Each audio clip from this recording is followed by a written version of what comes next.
is showtime. Couple minutes late, couple seconds late. Something. I apologize. You know, Murphy's Law, whatever can go wrong will go wrong. Coach Mary Ma, how are you? How are you? Hope all is well. So, let me turn my messages on. Unbiased LLC, welcome, welcome, welcome. We'll get a few minutes for everybody to come in. I had such a crazy look at me. I look like it too. I had a crazy day, but it was a great day. Happy Mac, Dunzel Cooper. Appreciate y'all. Appreciate you. So the weather cooled down a little bit. Now it's getting warm again. I like the little borders that Dolores and I are able to put up with the food in it because we're going to talk about food today.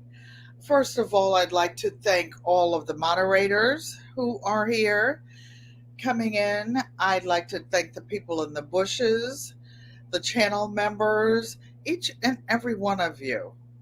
I don't say the S word, your family members. Why? Because good friends become family, and family is everything. Maria Graham, thank you for coming, and welcome, welcome, welcome. I'm moving this a little bit closer because I got this little ice pack back there on my back. Not today, but one day this week I fell. Boom. And today I spent 2 hours out in the garden. Nikki, the everyday life of an OCD chick like me, says hello. Sissy, Joanne Stevens, haven't talked to you for like at least an hour. At least an hour. So, I went to the dentist today after I worked in the garden for about 2 hours. Hey, Hershey, I'm not talking to you. I'm talking to our friends and family out there in TV land, video land. You heard me say Auntie Joanne. Happy Max said the weather is so good, cooler and not raining. Exactly. I mixed up a little fish emulsion, now known as 511, and I hadn't used that particular bottle, or it had maybe been used last year, and I packed it out. So I put it outside in the garden. That was the reason I went out, because it was overrunning the hydroponics. The hydroponics. Auntie Joanne said, "Hello, Mr. Hershey." Did you hear me say Auntie Joanne? Auntie Joanne's not taking you for a walk, so don't go to the door and don't bark. So, you guys, Auntie Joanne and Uncle Roscoe talk to these dogs like they're kids. And you know what? Angel, their little girl, is so spoiled rotten. They live in Arizona. If she doesn't have ice water, cold water in her bowl, or if there's water in the bowl and it is not cool enough for her, she barks. She barks until they go change it. I'm like, you need a paper route or something. Crafting on a dime with Shay Shay. Thanks for coming and welcome, welcome, welcome. I am so excited this time of year. Trying not to touch my eyes because I ran in here at the last minute putting on a different shirt. I don't think this one is wet because the shirt I had on before was wet because I washed my veggies from the garden. They were put in the refrigerator. Somebody was helping me today, and it might have been a little cold, but the title is Summer Garden to Table Update. Oh, I can pull this down this way. So look at this, you guys. All of this kale. There's plenty more. I'm just leaving it on the vine until it's time to eat it. And most of my family is not here, so there's no need to pick it all. And I wanted to show you guys. Hey, Crafty, thanks for coming. You bought your first bottle of 511 last year.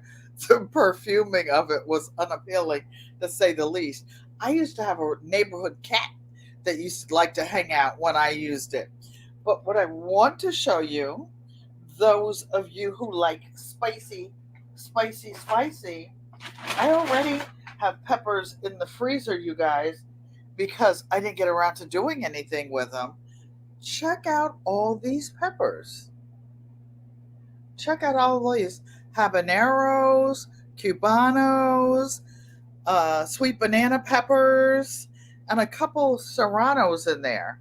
So I was washing them at the last minute so that you guys can see them, because I'm not sure what I'm going to make with them. I know I'm going to make some cowboy candy, which is basically it's sweet and spicy. Everybody's speaking to each other, and the one little banana pepper. And then one of my friends came by, and one of my new friends, and she said, "Well, do you like tomatoes?" "Do I like tomatoes? Is pig meat pork? Are you kidding me? Are you kidding me? Is fat meat greasy? Of course I love them." I accidentally stopped at Costco the other day on the way back from one of my doctors, and I'm low on tomatoes. I couldn't get to the farmer's market. That's not until Sunday. So I got a pack. And you know, Costco doesn't have little packs. I got a pack of tomatoes, a big thing of bananas. Uncle Roscoe asked me the other day when I'm going to put some banana bread in the mail. It was too hot before, but it's cooling down. I do bake and mail to the family who's not here. So this kale, I'm going to make some Italian wedding soup tomorrow. I bring it every day. Kelly, Kelly, Kelly. I watched you cooking dinner last night. A couple things. Saw you shopping, a bunch of stuff. I watch TV and other things, I'm not able to chat. And then, of course, I'm under the bushes, and the bushes drag me back under whenever I wake up and see you guys. I saw just about everybody that's in here that has a content on their station. They I'm getting distracted. I watch Starth X. You love Italian wedding soup? Oh, that's good. Odom's Homestead, thank you for coming, and welcome in, everybody. Where good friends become family, and family is everything. So now I have some permanent help, and it will be mostly on the weekends now. And in exchange, I'm doing some things. I'm teaching her how to sew. Today, she made her first neck bone pillow. She had never touched a sewing machine before in her life, and she was looking at it. I said, "Well, if you don't like it, you can always throw it in the trash." I taught her how to clip corners, because when you sew other things, it's important. When you're making clothes, other things, when you sew a curved seam, you clip it so that it opens up and spreads nicely. So she said, "Are you kidding me? This is my first pillow. I'm not throwing it away." And she was telling me what she was going to do with it. Then she cut out two of them because I had some giveaway fabric that had been given to me, and I use it for just that occasion, to share with others, to teach. Oh, and she was just so happy. So then we went out, we sat in the garden, we sat in the yard.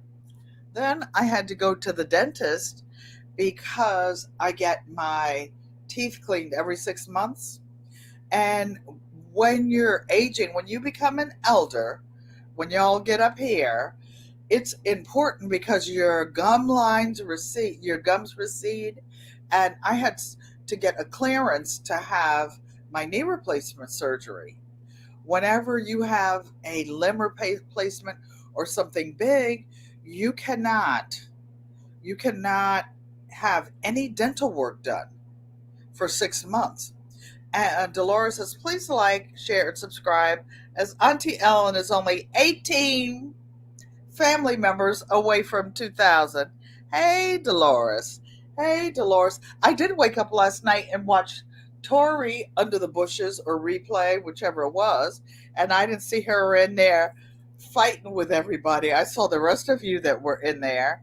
Then I saw Big Rooster live. That's all I remember. Woo woo. So, what happened at Costco? What happens in Vegas stays in Vegas.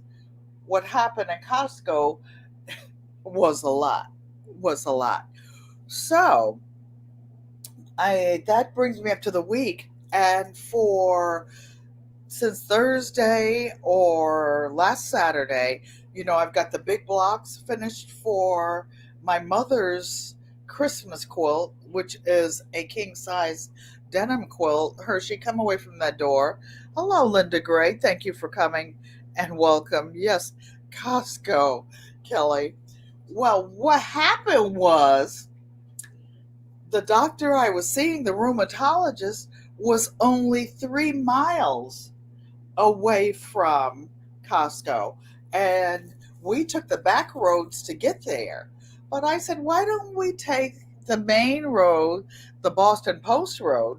Because I knew the Costco was over there. My driver didn't know it. And we went right in there. I got the cart, stop Hershey. I got the cart. They have big carts at Costco. I drove around there. Those people act like they can't see. They got the big carts they're pushing right up to where you are on your side. I just take my hands off the handle and sit there like I'm cray cray, like I'm cray cray till they move, because ain't nobody swerving with all that stuff sticking out of the riding basket. So that's what happened in Costco.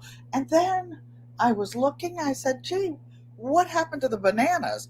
At Costco, they get giant things of bananas. Hello, our treasured home, Nancy. Thanks for coming and welcome. I saw you also cooking this week and reading the Bible and getting love mail. I saw everybody getting mail. So I couldn't find the bananas and went back out there in the vehicle that we rode to Costco in. And guess what? The bananas were still in there. And it got hot during the day. So it was like 80 something. But they're in here. And if they get too ripe, I'll just have to put them in the freezer and make banana bread. That's my family's favorite thing for me to make. And I make it a lot, a lot. Auntie Joanne and Uncle Roscoe love it. So, what else do we want to talk about? Let's talk about what's next door. I'll wait and not reach for it. And you see the side of my head. What's next door to the dentist? I go to a modern dentist now, not the fancy one that I used to go to with my mom and dad where they live, but one of the new dentists that's a big conglomerate and they're in the shopping centers. Hello, Deborah Garrett. Thank you for coming and welcome. For those of you who are content creators, if you put exclamation mark GQUAT, you can drop your link, and those of you who don't know your channel, everybody can come over. Clovis Gardner, thank you for coming and welcome, welcome, welcome. I'd like to thank each and every one of you for taking time out of your busy Saturday to come in. One of the things I'm going to show you that I'm going to do this week, probably not tonight because I don't feel like sewing with black thread on something black. I have one of those fancy pocketbooks that go cross shoulder bag. I love this bag. Won't show you the brand, but guess what? The stupid little thing, it's pleather, it's not real leather, but it broke. It tore like right along here. And I don't have lipstick on my nose, do I?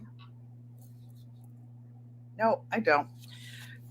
I am going to put a piece of real leather on here because it's softer and put it right on that heavy duty Singer sewing machine over there and sew it and fix it. But I change bags, and I have one that was made by Maria Graham that I use like almost every day because I take it to the garden and it's smaller. Yesterday I didn't want it one that was a little bit bigger, and because I have one of those wallets that could be like a purse by itself, I had it in Costco. You know, the lady that checks all your stuff off, all 18, 20 things that accidentally fell in your cart? She couldn't even check off the things in my cart. She was so busy looking at my bag, made by Unbiased LLC, with her cute little label on it and the fabric. You watching garden videos from other content creators? That's good. That is so good, Donzel. Have you ever had a garden? I've been gardening. I've been gardening for over 70 years, 70, more than that. And when we were growing up, my parents used bone meal, they used blood meal. We got cow manure. Oh, Auntie Joanne will tell you. And we didn't just go get a pickup truck full. Daddy would get a whole 10-wheeler dump truck of it. Ooh, it was composted, it was aged, but it's still staying. And then, but at our house, we had mostly flowers. My mother has hello, mother. How are you doing? I love you, mom. Ego amote. My mother has thousands of perennials, but daddy rented a space down the street and back of someone's home, and that's where we grew the veggies and foods. And anybody could go in the garden, the neighbors on the street, and get what they wanted to eat, as long as they did not damage the plants. We always had too much to eat. I don't even know how to cook a little bit. I try to cook a little bit, and I'm like, oh, let me go find two or three neighbors to make a plate for. So, backtracking to the dentist, and what's next door to the dentist? Dun, dun, dun, dun, dun. Guess what? Guess what happened, y'all? Guess what happened? You gardened as a kid. Took 30 years off, then returned to gardening the last 8 years. I never stopped. I might have had big houses or little houses, but even when we were real little and lived in an apartment, Daddy rented a lots sometimes to have the garden, and sometimes he had gardens in other properties. We had some rental property that we rented out at one time, and the whole backyard over there was a garden. Oh, and guess what? You want to hear something rude? The stores not only have Halloween stuff out, not only do they have Thanksgiving stuff out, they have Christmas stuff out. Yes, Darth X. Mommy just called it like fish emotion. And she would say, just put a little tip of the bone meal with all the flowers and mix it around. It's like, Mom, I have my own houses. I know how to do it. But it was her house that I'd be digging up and doing things. So what happened at Dollar Tree? So, of course, something happened for the garden, because these things at $1.25, after they're out there all winter, that they are faded out. And this is just either cardboard or particle board anyway. And it ain't like anybody puts them up or covers them. So we have a Hello Fall garden. And since I have a little raised bed with the 4 butternut squash I put out there, I don't know if they'll get anything on them this year before the frost, but I will find out. And this will look cute out there somewhere. So $1.25. Maria Graham saying, hello, mother, Mom Pankey. You would like to see the denim quilt but you said it's for a Christmas gift, so I understand that you can't show it. No, that's not it, Clovis. You will see it because I'm still working on it. And my mother's watching me work on it. Every quilt I work on, she says, "Is that one mine?" So she knows this denim quilt is, but this quilt is going to be, I think, 112 inches wide by 106 by 96 long. No, my mother doesn't have a channel. She just watches in the bed on TV, and somebody in the family or her aide or somebody puts it on for her, and they watch it as a family. Hey, Queen, can you show the quilt behind you? This one, yes. This one is an art quilt, and it's a genuine quilt, I mean, genuine map of Africa, and it has the different. Somebody told me something about Africa, and I don't know, they don't understand that they're not states there. Each one of those is a different country. And this map quilt is actually true to size, and it's an authentic African fabric that was imported that I got from someone. Did you want to take a screenshot, Rachel? And here is the top of the quilt. And then Madagascar doesn't go up there, you guys. It goes down in here where Tanzania is. And I have a printout. I printed out a grayscale map on fabric. On fabric, you can buy the fabric already that goes into the printer, or you can iron freezer paper on the back of unbleached muslin or whatever you choose and let it go through. Thank you. So this just has to be treated, and the this fabric is one called basil. And what basil is, it's a type of 100% cotton that comes in that comes straight from Africa. And it just happened, I had a really nice dress, and it had a gale head wrap. I must have cut that gale up in 1,000 pieces, but it was 72 inches long. It was 6 feet long by 14 or 15 or 18 inches wide. It was really a lush piece. Look at all this, you guys, that's already cut up into 2.5 inch pieces. I think that I might have almost enough to go around the strip quilt that I'm making. What are these? These are something called piano keys. They're individually cut pieces of African fabric, and there's one called Kona Black that you can get from most fabric stores, good fabric stores, and I like to put that in between the African fabrics, and I just love feeling it, touching it. And then, by the way, when I'm doing a quilt that's going to be handled a lot, I stay stitch around the edges so they don't get wobbly. The teacher across the hall's from Ghana, and you've been learning about fabric there. The fabric there is totally different. I teach I teach quilting myself. Let me see if I can find a copy of my old studio. I downsized now, and I live in a senior apartment. Hold on, you guys, because I have a video of my studio.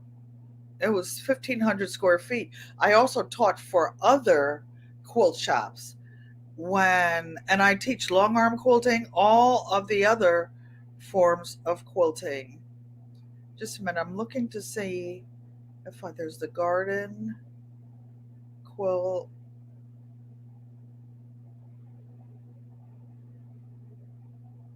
I have so much stuff in here. Hold on, I'm looking to see if I can find the one with the studio.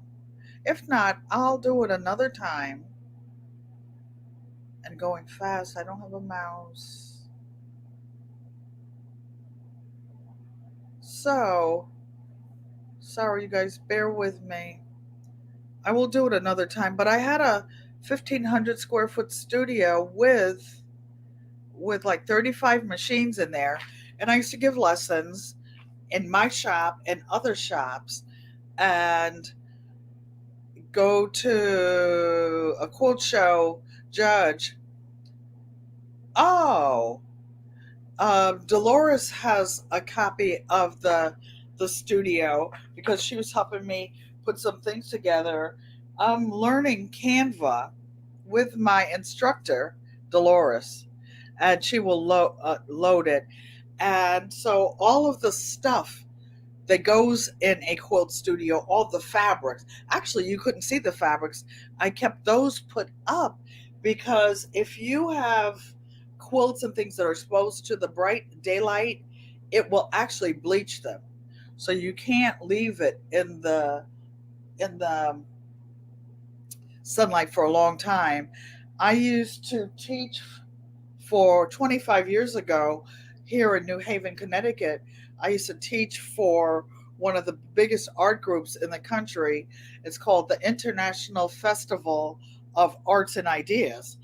And I taught how to make a community quilt, how to make latch hooked rugs, which is just crocheting strips of fabric. I'm going to see if I can turn that up in the corner. For those of you who are new, is an art quilt called Miss Mignon, and she's a face that I drew, and that's all fabric. And it's quilted, but it was something kind of a rush job, so I didn't do all the different gradations of the face. But that little space up there, I'm saving for the different pieces that I can interchange. Underneath there, that's not my art, but that is a wood burning of a photo of my dad.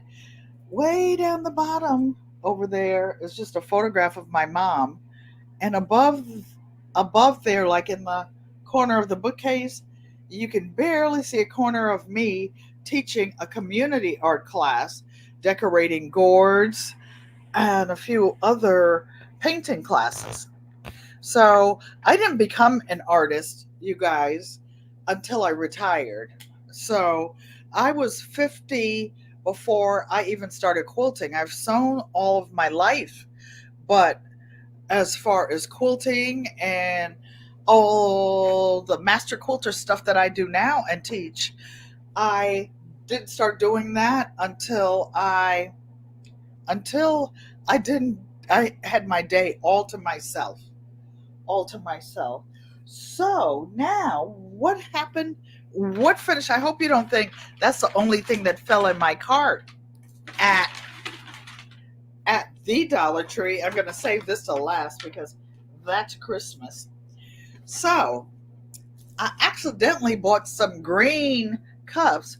Will I be sipping out of them? No, because it'll blend in when I have starts, when we have other contests next year, and I start things in hydroponics, and it's not time to take it outside in Connecticut 6B yet, and I can grow them in here with the lights from the 3 hydroponic systems that I have.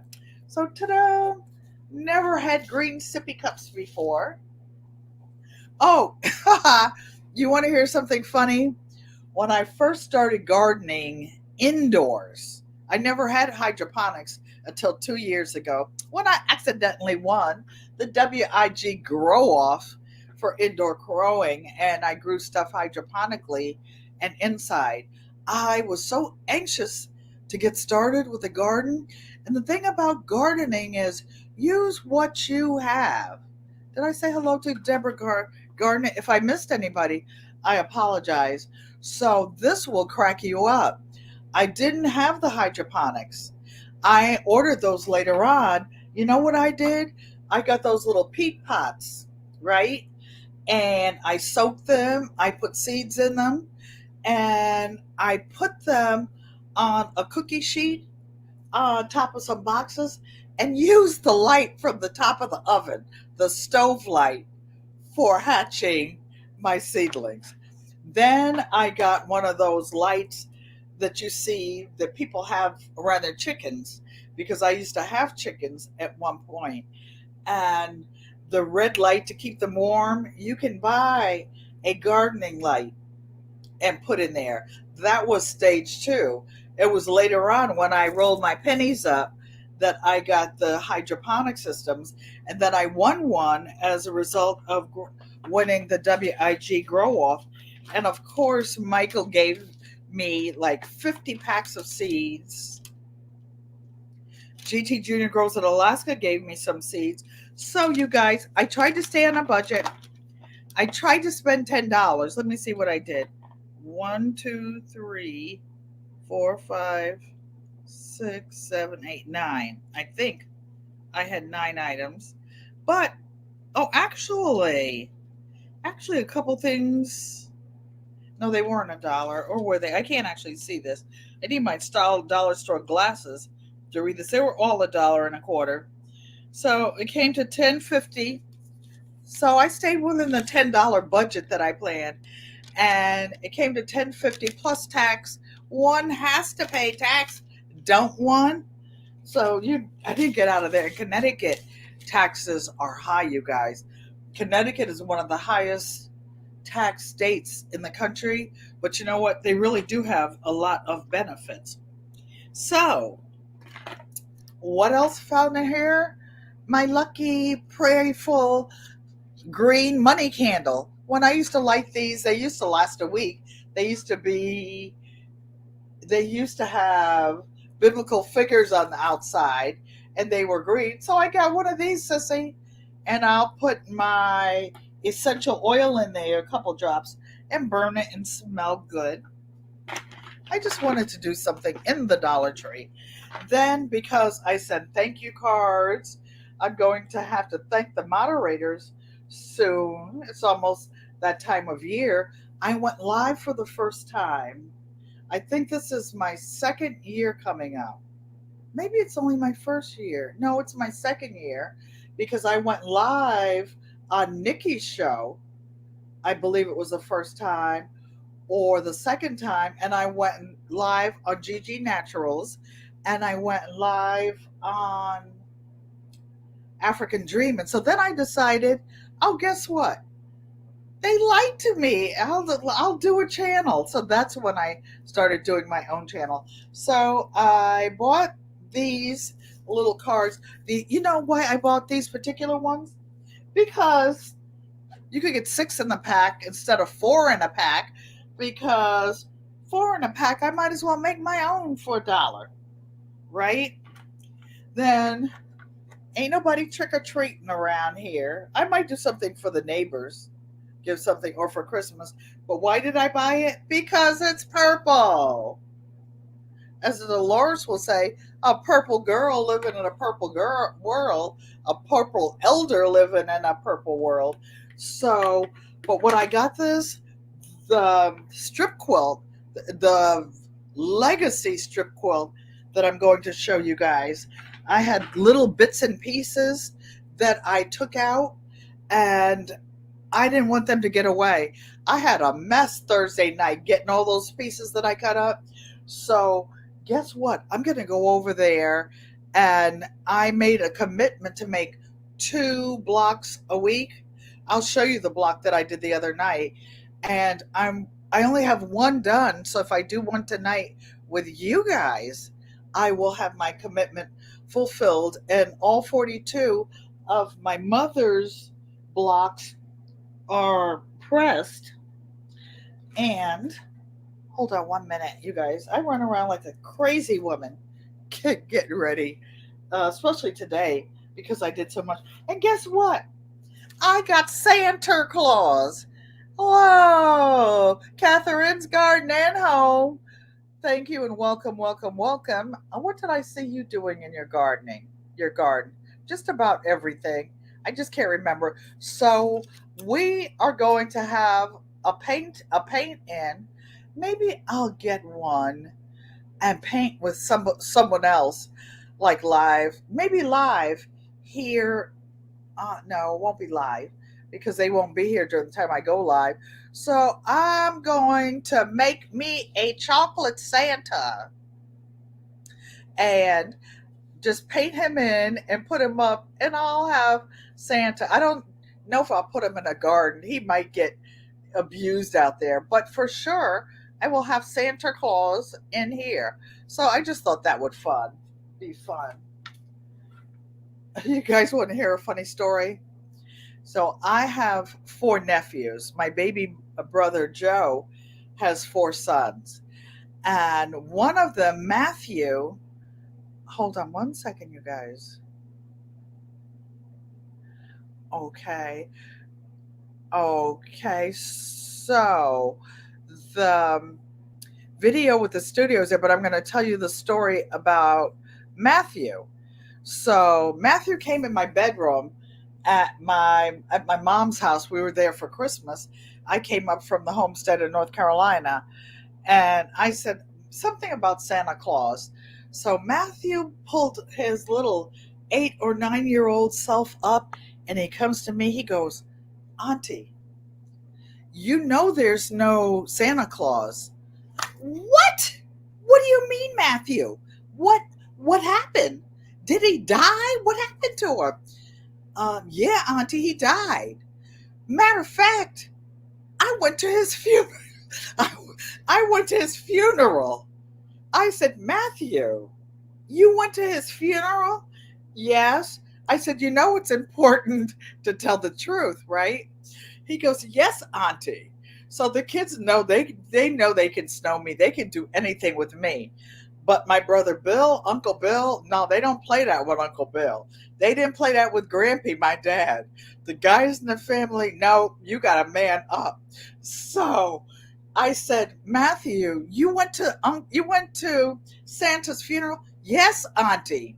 I said, "Well, can I tell Uncle Bill?" "No." He knew he couldn't tell that little white story to Uncle Bill. Uncle Bill was going to hold him accountable.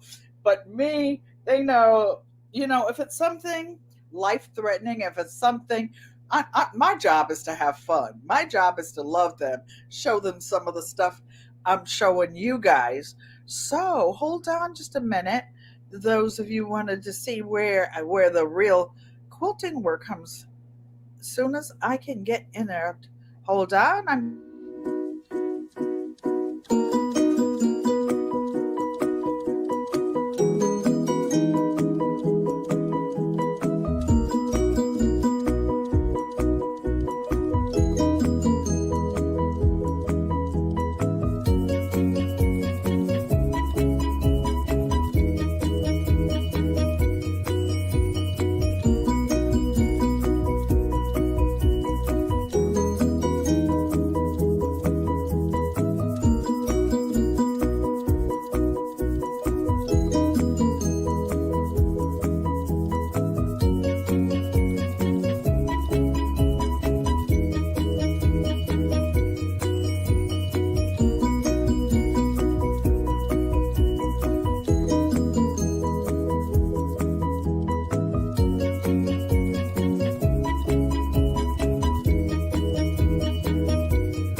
Yay!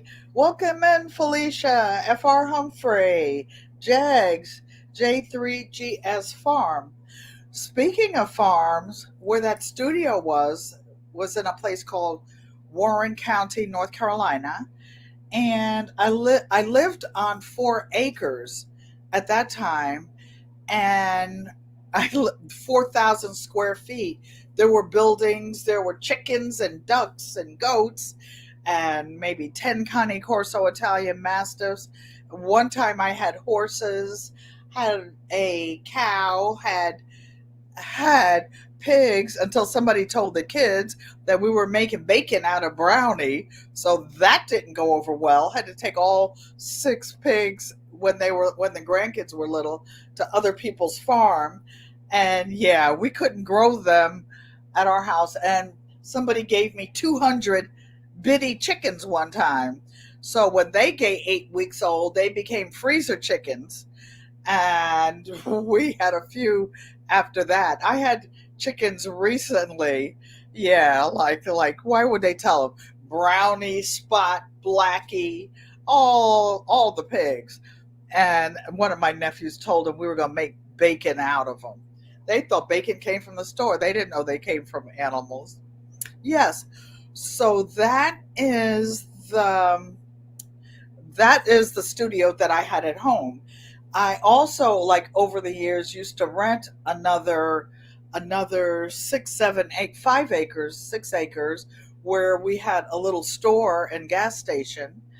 And then there was another 20 acres that we used for horse pasture. And I think a couple of years we rented 2 or 3 acres for oats. Me being a city girl trying to play country, I didn't know that the oats that we were growing for the horses had to be combined and sent to the mill and processed. So all that was me. My mother said I was the worst farmer she ever saw. I was good at growing stuff, but I didn't know the maintenance of these animals. But I did it. I made it work. Okay, so hold on a minute. Yes. Okay, so now I'm going to show you another quick video before we sew, and I'll see if you have any questions. Okay, hold on for the next video.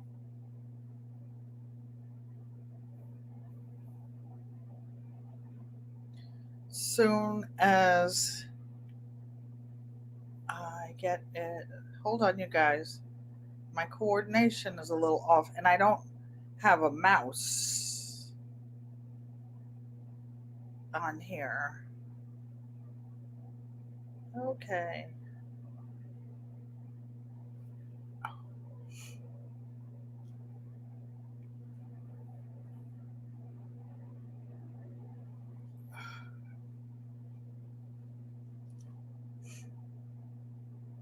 Okay.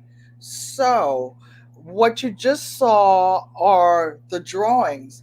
I actually downloaded a map of Africa. I put the different countries on there. I cut them out individually. I put heat and bond light. There are some other little islands over here. I didn't put the tiny, tiny ones in. And Madagascar will go in. Then I said all those beautiful fabrics. So then I just outlined it with a little bit of black Kona thread and padding to make it look thick.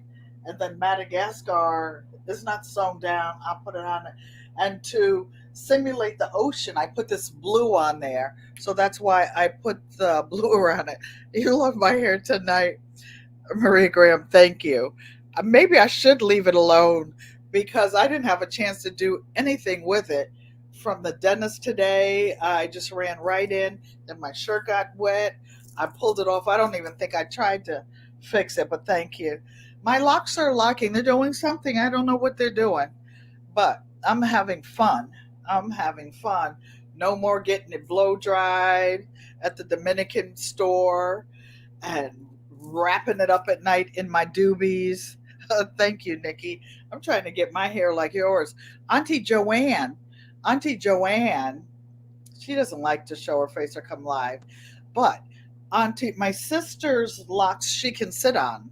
She can sit on. She has them up and around the biggest bun. The biggest bun.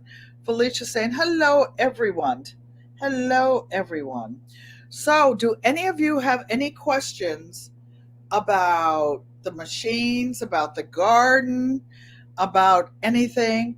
I'm actually my garden in North Carolina was as big as this whole little tiny community garden that I have that is out there now.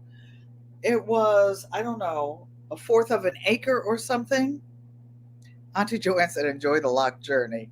The lock journey got me. It's beating me down, because I don't know how to do anything. And I have rotator cuff issues. I can't, I can't do my own hair. That's why I started this journey, and I love it. So, unbiased, did you have any questions about the strip quilt? So, you guys, I have been collecting fabrics for since the day I started quilting 25 years ago. One of my friends who lives here, this whole box, that's another part of the dress cut up. This whole box were fabrics from people who are no longer even on earth, that were 100, 102. The lady that taught me to quilt, a lady named Mrs. Evans, used to live in this very same building. And I used to come here to visit her. But when she lived in her own private home in another part of New Haven, there were two sisters married to two brothers. And the Rachel says, no, ma'am, she went looking for strips today, no luck. And the two sisters lived side by side, but they had their own gardens. Nobody touched anything on the other one's side, not the flowers, not the food or anything. But you can go downstairs in the basement in one house and go over to the other one's house and go up the steps. And when they stopped sewing, they gave me their fabric. But there used to be some cat that used to get in down there and go in and made their bed on it. I washed every piece of that fabric, put fabric softener in it, and I still have some of it to this day. I took some of the orphan blocks and some of the fabrics and made my sister friend, who I got an application for, and she had to wait 2 years on the waiting list to get in this building. This building is a senior building. You have to be 62 years old to get in it, and it's privately owned, and they have people from all income levels, from people who pay full rent to people who come from other countries that sometimes pay $1. So it's based on income. If you got good income, you pay that. About the strips, so I've been putting them in this box. When I cut fabric, when I buy fabric, I always cut extra. I always buy extra. I buy, so I cut maybe 2.5 inch strips. Why? Because I can cut them in half again for strip quilts. I can use it for binding. If I make 5 inch strips, guess what? 5 divided by 2, I get 2.5 inch strips that I can then use for binding, or I use them for the straps on the pillows. You can use them for multiple things. You can buy pre-cuts. But guess what? When you buy pre-cuts fabric, it comes like in 5 inch blocks are called charm squares. Sometimes you can find 6.5 inch blocks, but I'll cut a strip when I buy yardage. I didn't show the yardage on the video because you don't want folk coming to get in your shop that's in your house when you got all this rare fabric on by the bolts. But because I had a long arm machine, I might need a whole bolt, 8 yards, to do the back of a quilt. A king size quilt takes anywhere from 8 to 10 yards, plus a yard of fabric for the binding. Quilting, that's why quilts are so expensive, and that doesn't even include the person's time. I asked some of you a while ago, how many of you make more than, have ever in your life made more than $25 an hour? And that was almost everybody in the room. So just say that I charge maybe half price, and just a nominal fee for my time, about $25, just so that I can make some things for people. By the way, you guys, Maria Graham has the items for sale. Unbiased LLC has items for sale. FR Humphrey.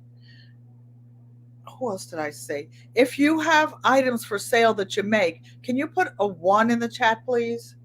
So that everybody can find you. Put a 1 in the chat if you have anything for sale. My sister, Joanne Stevens, is a glass artist.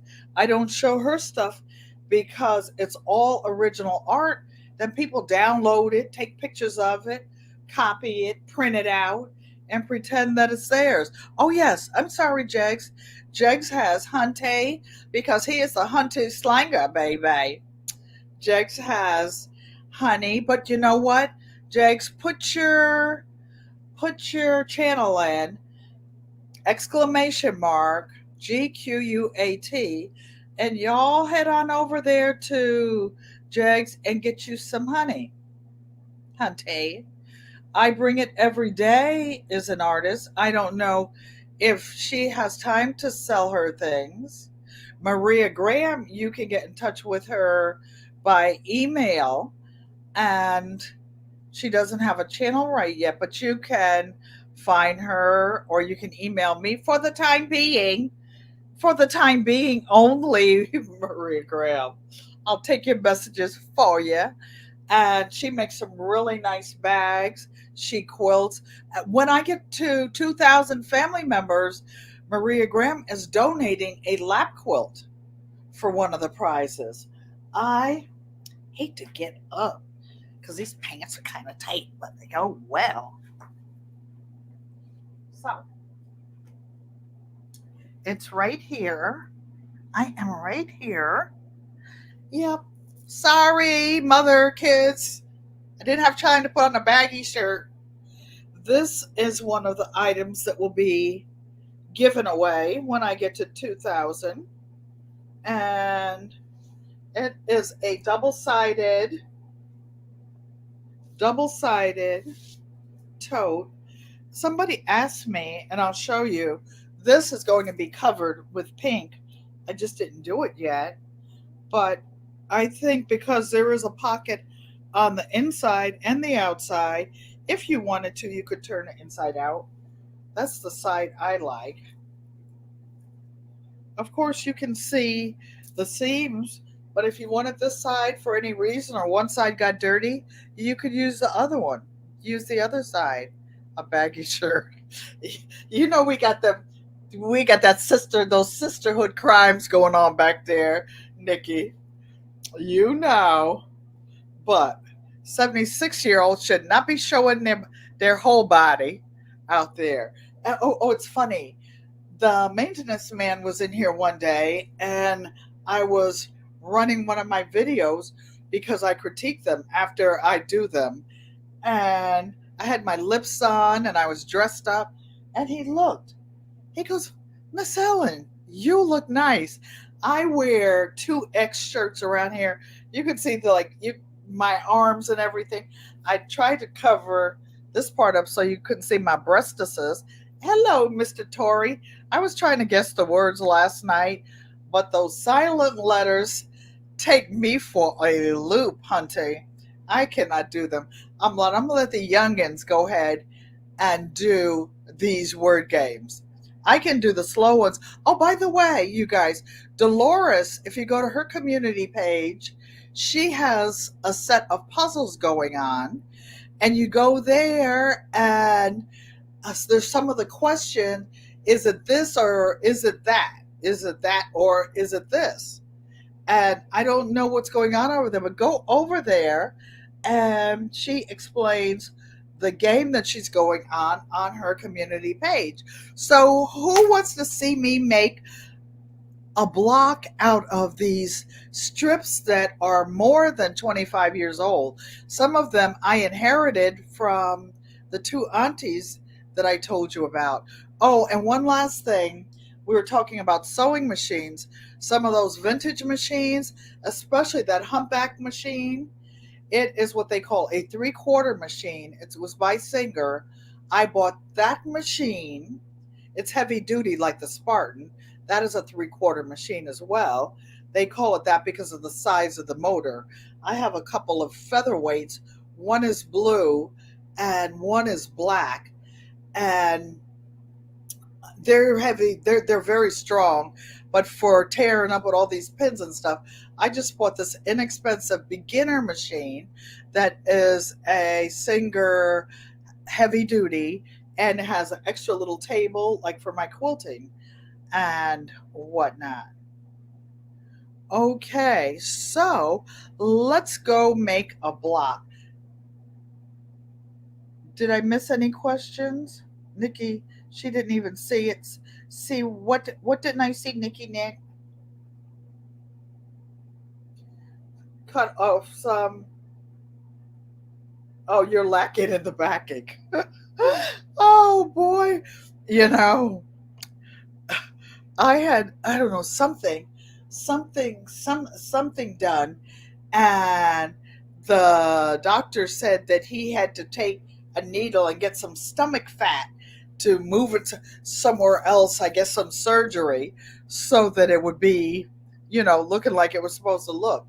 I'm like, well, doc, can't you like take about 25 pounds of the junk in my trunk and I can donate it. I can donate it. Over at Yale, these folks over here, up in here in New England, they ain't got no whole bunch of baggage in their trunks. I'd be happy to donate it. He said, "No, I'm sorry, Miss Pankey. We can't do all that." So you guys, excuse me 1 minute. We're going to the machine, and we are going to make a block. And I'm going to show you the exciting block that I made the other day. Oh, hold on. No, I don't mean hold on that I'm going anywhere. I usually put something over here. It goes to show you when you're running. So this is my handmade cover. You see my hydroponics is empty. And hope I didn't make you guys dizzy moving too fast. Okay, so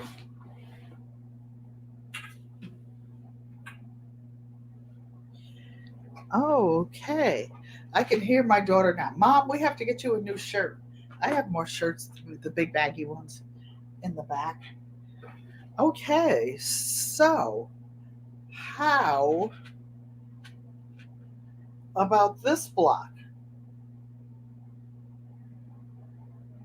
This is how it looked when it was all put together.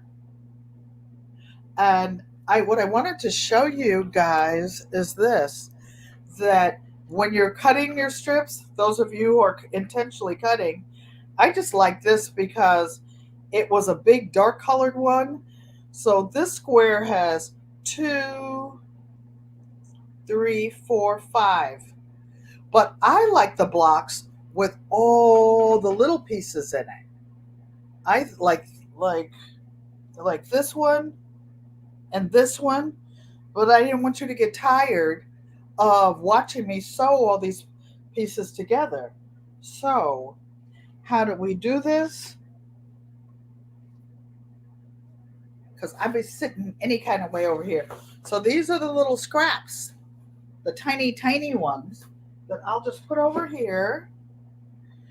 And for those of you who are new, I actually saw, because I was doing gardening stuff, I put some green near the top.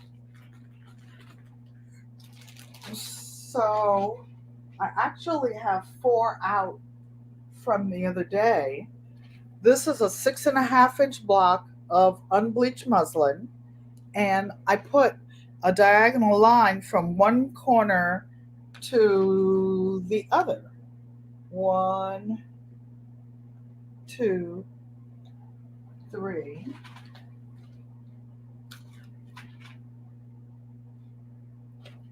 Okay. Let me see again if they're stuck. One, two, three. No problemo. Wait a minute. One. How about that? So I have about 100 of them cut. These pieces have been cut for 10 years because I've been planning on making this strip quilt, but I never sat down to do it.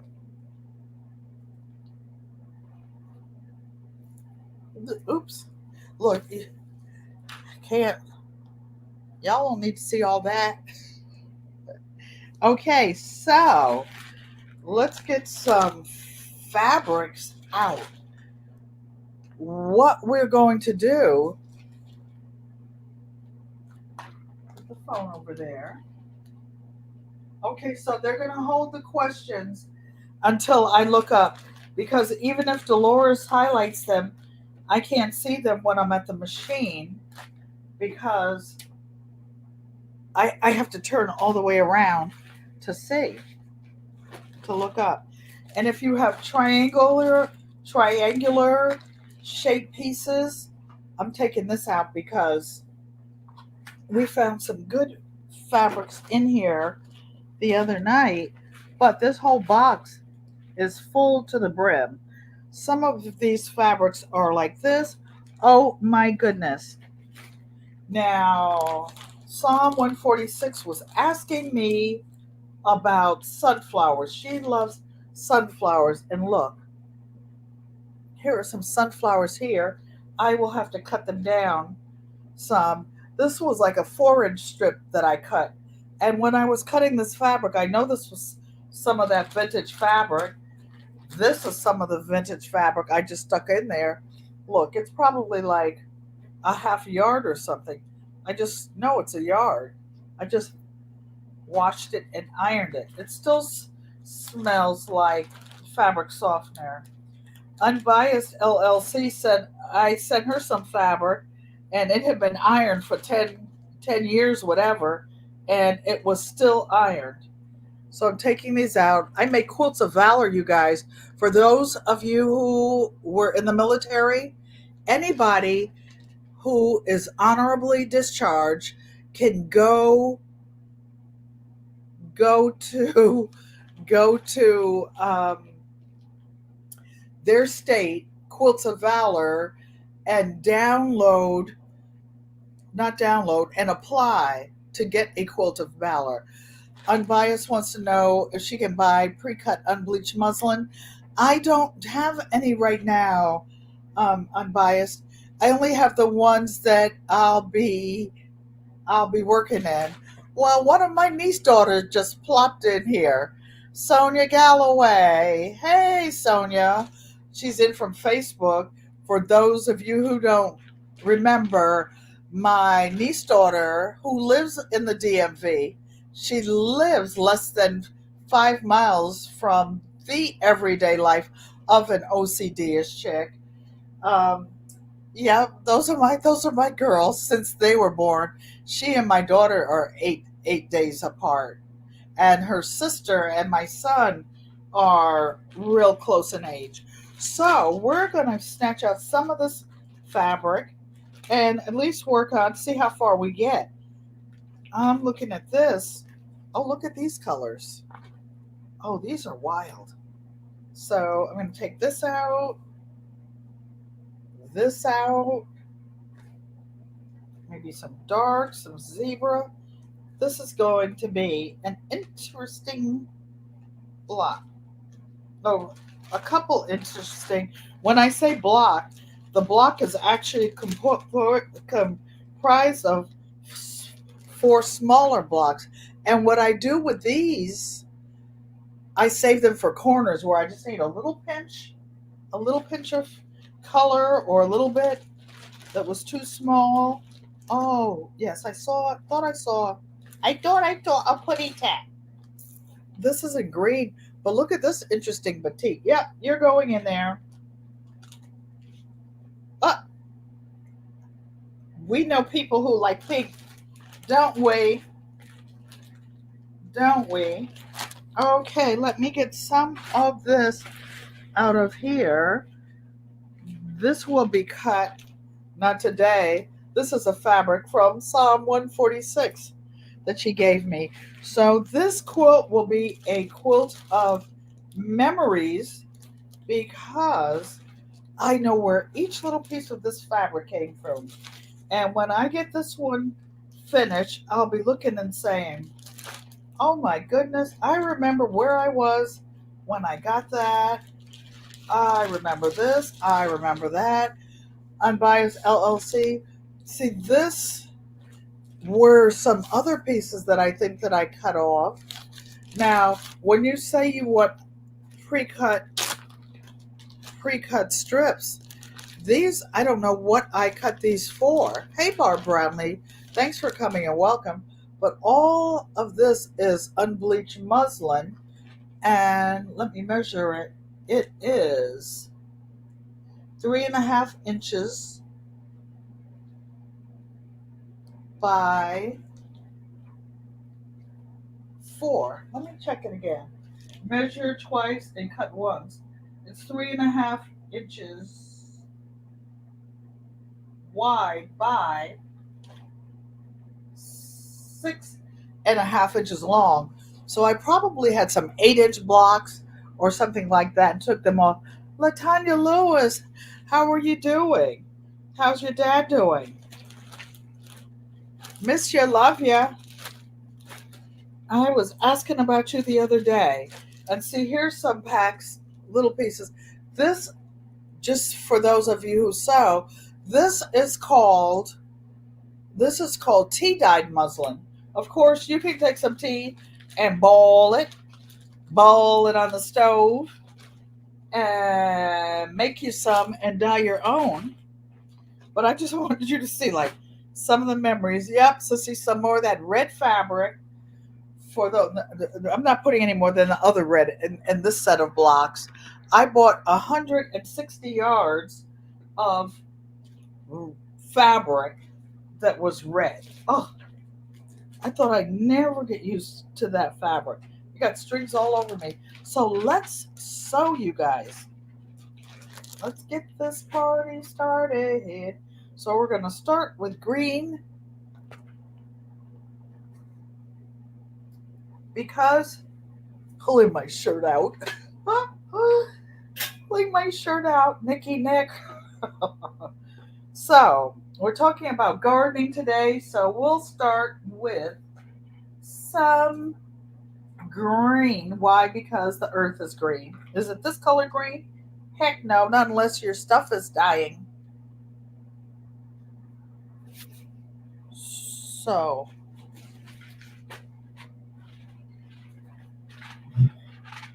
I had someone else sitting here sewing, so they moved some of the things around. I'm going to pull this closer so that you can see.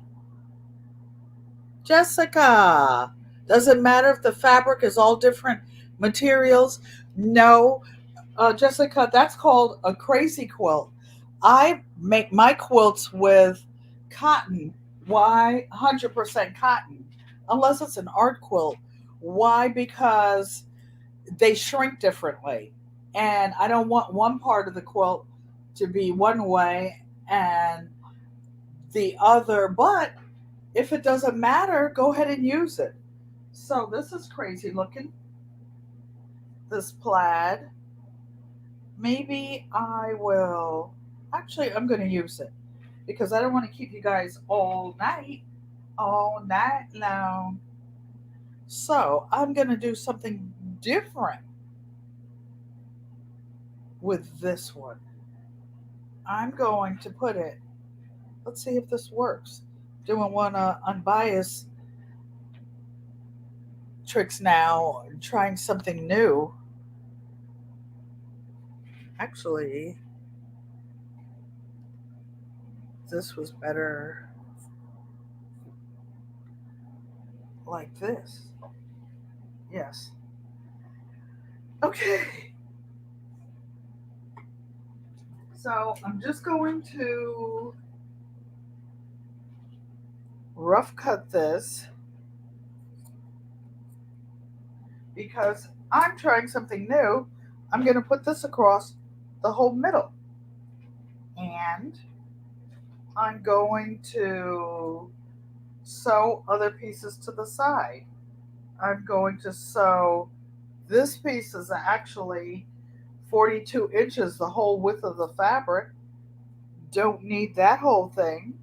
So I will pre-cut it a little bit just to make sure it covers the sides like this.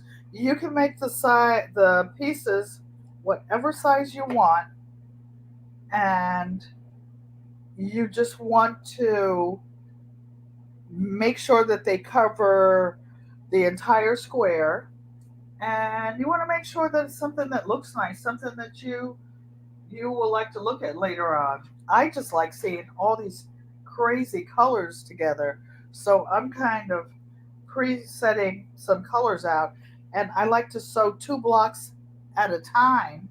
Why? Because you don't have to cut the thread. So I'm getting some lined up because we're actually making 4 blocks. And is this one doubled up? We're just sewing them at the same time. So let's go. So I'm putting this one on top of this one, close to the diagonal mark, and we're going to sew. You put your thread to the back when you're sewing. I'm sewing a quarter inch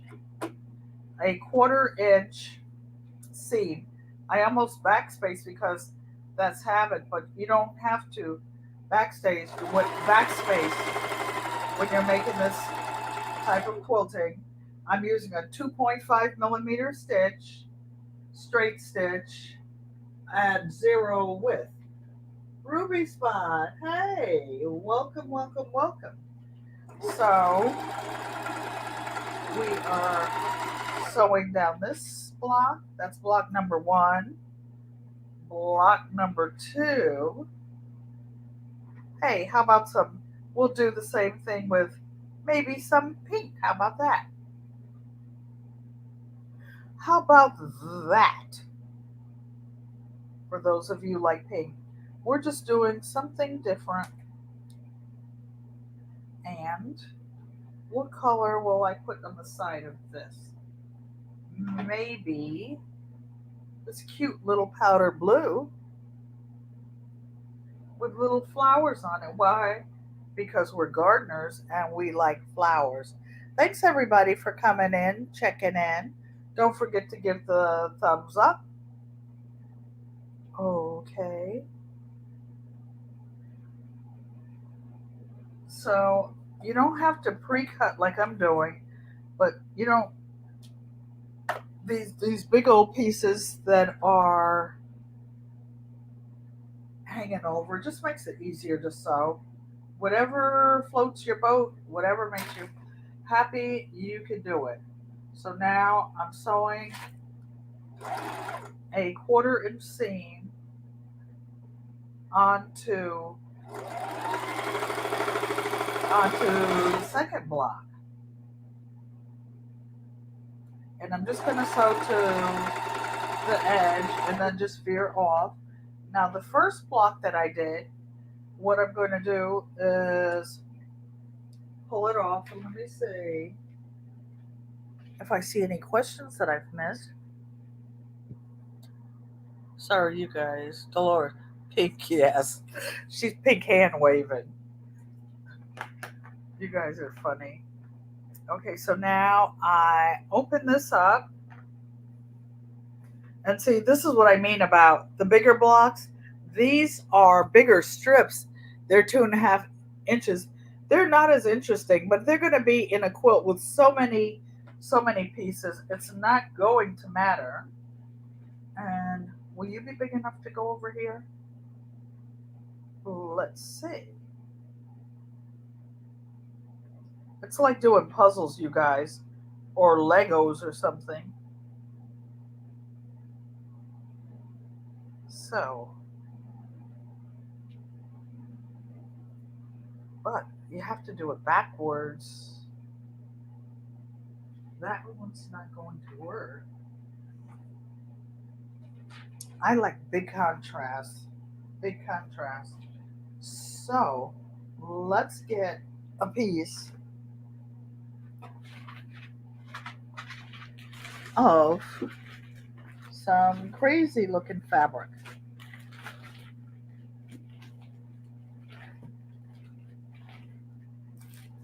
What is this? Oh, this is black. We're not putting that in there. Oh, I see something. Mike's Chaos Guard. Those of you like spicy peppers. Look, I found a piece of black that I think I will sew onto this side. And you can sew from either side you want to. You can sew on the left side of the block 1 minute, the right side the other. You can get as crazy as you want. Okay. Can you see? For those of you who are new to sewing, you don't have to hold on to the fabric back here. The thread will, the feed dog will feed the fabric through by itself. You can just hold it straight down like that. Okay, so now we're getting block number 2 out. Of course, it wouldn't be alive if something didn't fall on the floor. Okay, so now we're taking the pink block out. And you can iron in between. I hand press the other ones because there were not a lot of seams. If you have a lot of seams, you might want to press them. Like, see this little piece right here? Yes, I'm going to put that in here. Know what this was? An edge that I cut off of a block of a military quilt.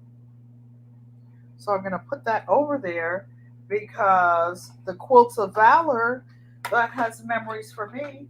This is going to be a legacy quilt. So this is a wooden iron. So I'm ironing it with this. And just because, let me see how wide this is. Just for giggles and kicks, I'm putting this plaid over here. You say, Auntie Ellen, what in the world? I know it looks crazy. Trust me, this is going to be the most beautiful quilt because it has all these wild colors. Oh, you know what I forgot to tell you guys? Some of those machines, those vintage machines that you saw in my studio, the one with the brown, the humpback, the bent wood case, that one came from a Habitat Restore. And the machine, the table, the chair, the case, I got all that for $125. And that was at Habitat Restore in North Carolina near a place called Lake Gaston, where a lot of really, really wealthy people live. So when they were selling their estates, and all the houses over there had a boathouse with room for at least a rowboat, a kayak, something. Some people had kayaks. So what I'm doing, I'm turning this over from the back so that I can sort of see where the block is, the edge of the block is, and trim it up. Why? Because I have that really big piece of black and I know where I'm sewing, but you guys can't actually see what I'm doing. And if you're using really sharp scissors like these tailor scissors, make sure that you keep your paws out of the way. We don't want NT problems. So I'm not cutting it too close because you can always trim off more, but you don't want to have to put it back. So see that? All that big piece, all we wanted was that little corner. And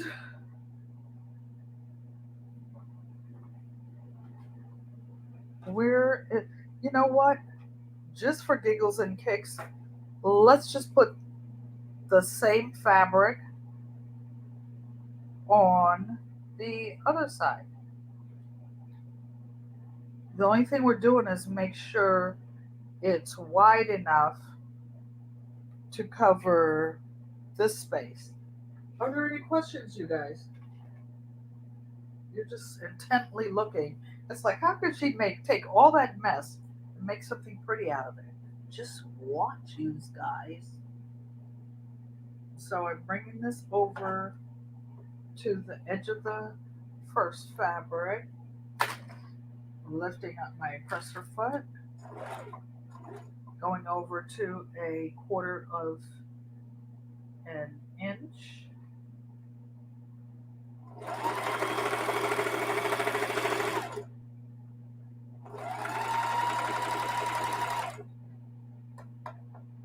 Okay, doke.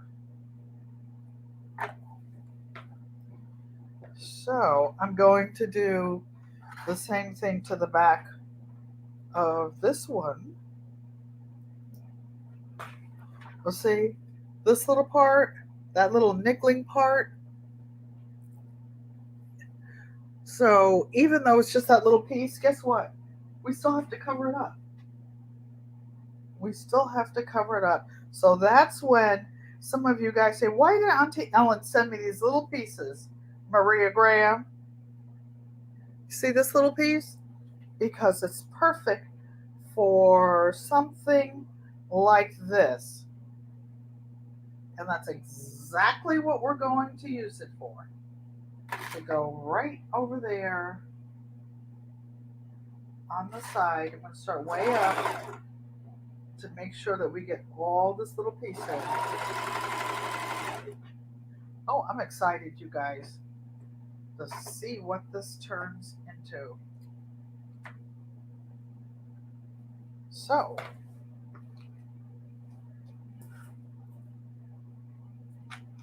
here you are.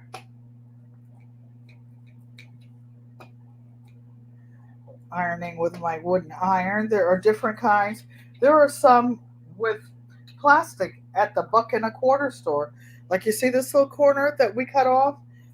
We're not throwing that away. We're saving it for just the event that we have another little corner like the other side.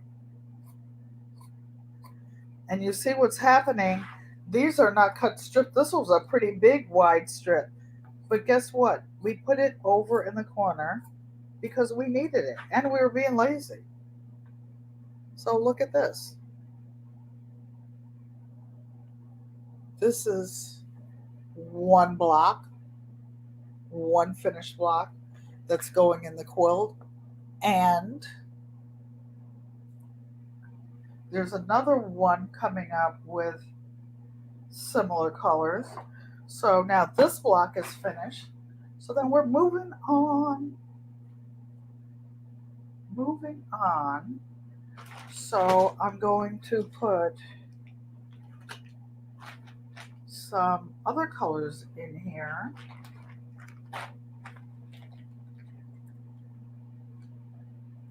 Oh, what about this piece? We said we were going to put some conjoined pieces together. I saw this because I made a giveaway quilt for a little baby whose father was legally blind, totally blind. And the father stayed home and took care of the baby while the mother worked to make to earn income for the family. How did I find out about this family? Because my walking coach, I was learning how to walk with those long white canes that you see blind people with. I was legally blind and I used to trip over stuff and fall a lot. So I had a coach come who taught me how to walk, with that little cane outside in your tap, and you could feel the curve before you got to it and tripped over it. Those little tripping curves that you find sometimes. Not quite, not not quite you. So this one, I know this is a nice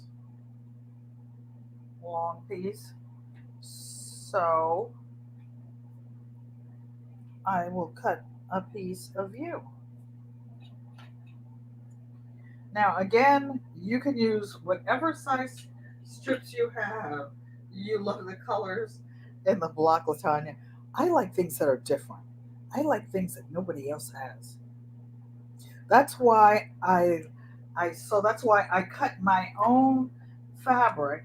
And to answer an unbiased question, I used to cut a lot of fabric, a lot, but I had one of those really big tables then, like a 6 foot table, and it was up on bed, the bed risers, right?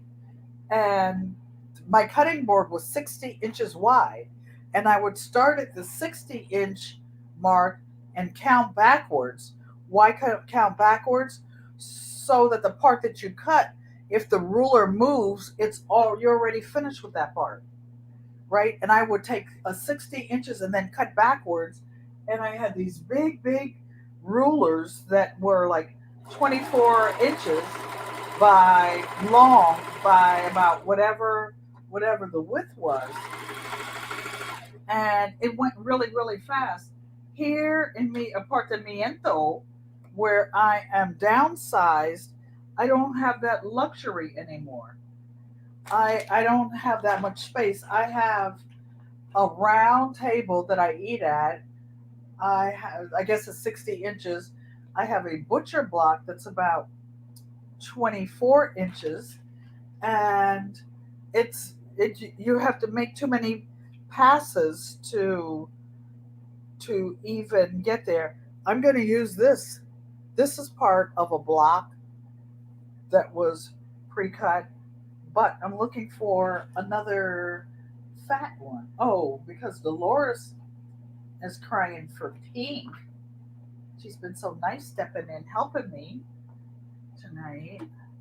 All of you guys, again. Oh, Dolores, if you're still here, can you play the moderator? Oh no, we'll do it at the end. We'll do it at the end. The moderator appreciation, because I really do. I appreciate each and every one of you. But like now, I can't see you. I can't see what you're doing. I can't see what you're saying. So, just for giggles and kick, I'm putting this piece that was already in something else, and I'm going to put it on this block as well.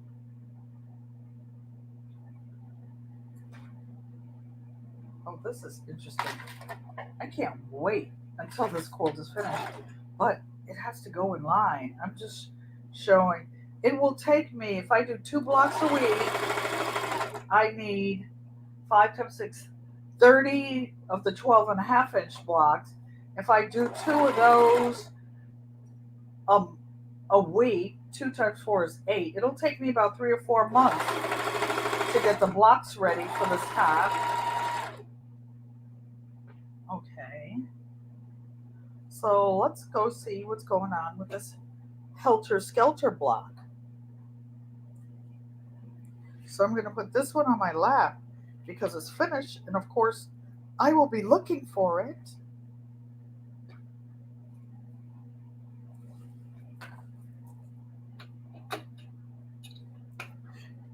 I will be giving one of these away for my 2000 family member, my 2000 giveaway. Not this one, a brand new one. A brand new one. Will this fit? No, you're going to leave a little corner, I think. But let's go for it and see. Why? Because we like to take chances, don't we? Unbiased, and see what happens. We are just winging it because I want you all to see how all this craziness comes together and will be the most interesting, beautiful quilt. Oh, what was I going to name this quilt? I had a name for it.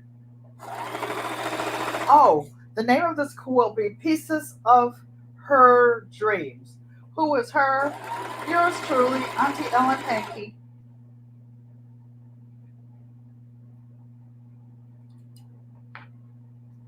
Okay, so what's going on here? You're going to be pressed down. You are almost ready. And just giggles and kicks. We'll put a little piece of red on the other side of you. This plaid is actually double-sided. I don't know which one of BThese. Yes, take chances. You go for it. Perfection Banking. How are you doing? Did you get that sewing machine yet? Oh, guess what, you guys? Jessica, who is in the chat, is learning to sew, and she just bought herself a heavy duty machine. And she is so excited. It's so excited when you have your own, because when you have somebody else's, you worry about, oh, am I going to break it? Something going to happen? What if I run over a pin? What if I knock it off the table? I'm just being ridiculous. I don't know of anybody who's ever done that.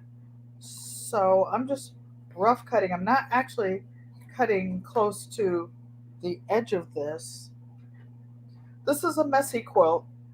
So if you live in a house or have family members that object to the mess, I don't know what to tell you, because all these scraps are going every which way. Unless you have grandchildren that you could give $1 to go clean it up.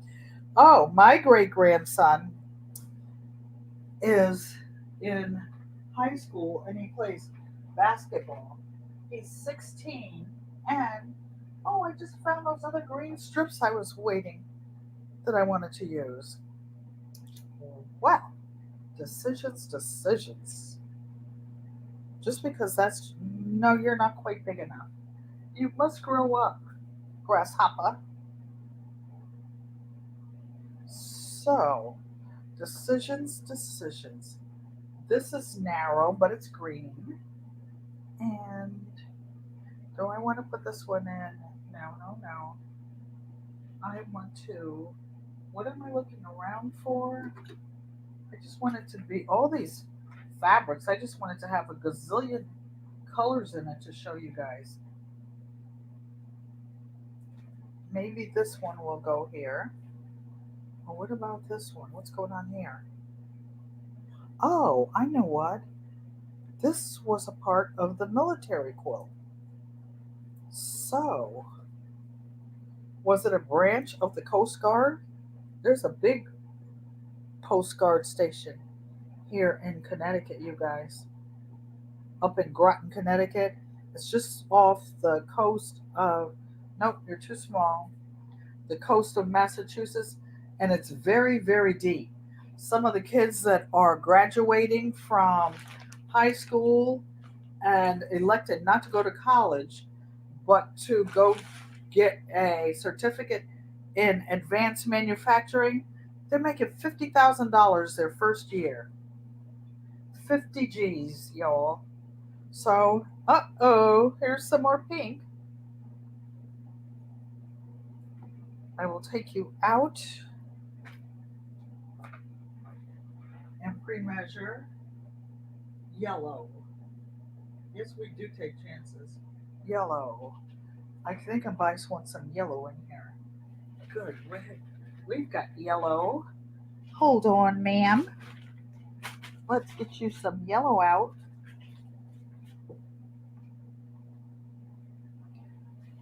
So, how about some yellow, the lady said. That piece is not big enough for that one.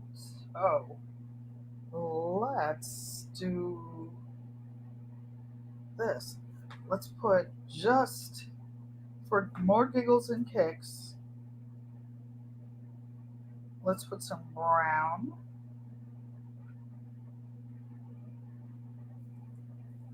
Over here.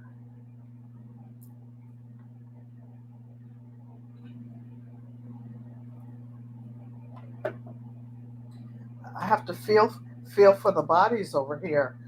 The scissors got so much stuff piled up. Oh, this is so interesting, so exciting.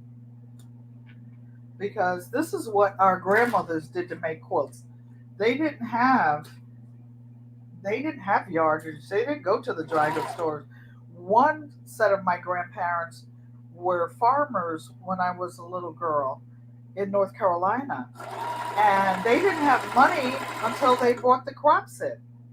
They had to buy the seeds, they had to do everything, feed the mules that pulled the tobacco sleds.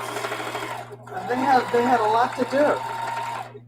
And so the fabric they had was leftover dresses, clothing, feed sacks. My grandmother in Pennsylvania used to. This looks a mess, right? Watch how cute it's going to be in like 5 shakes. So this is the back of it. We're rough trimming it.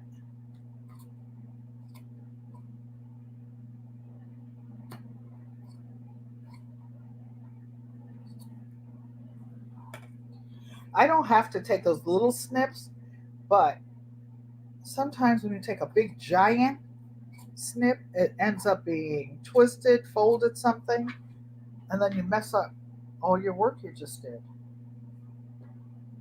So you're part of this block.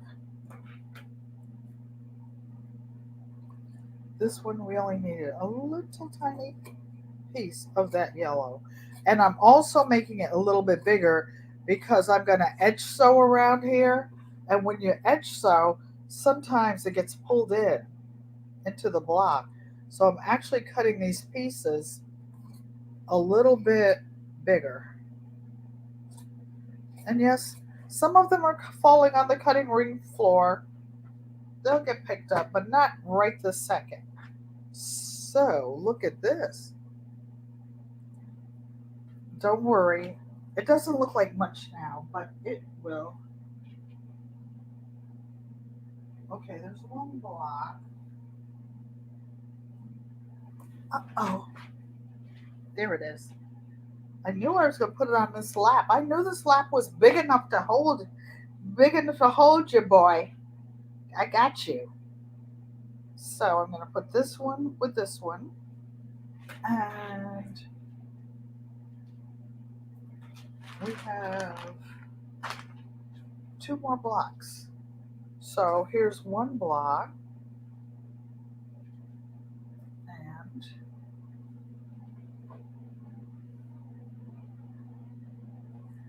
here's a big piece of fabric with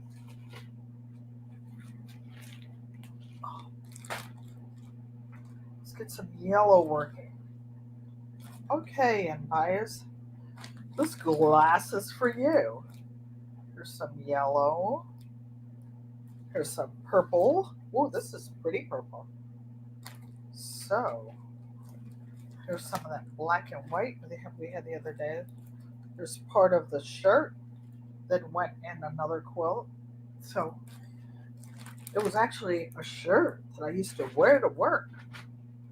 Okay, so let's put this big piece of purple down the middle.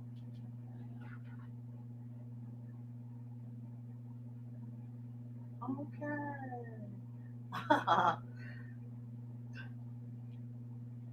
You guys are saying hi to Jessica. Jessica is so exciting. And for me, she's not a baby, she's a grown woman. But it's like watching somebody you love, a kid or somebody, learning how to walk, because or just experiment, see what's going to happen. See what is going to happen. So I'm going to put this yellow next. And maybe, yeah, maybe I'll put it on both sides. How about that? Or will this one fit? Nope. Use a little too short. Maybe on the next one.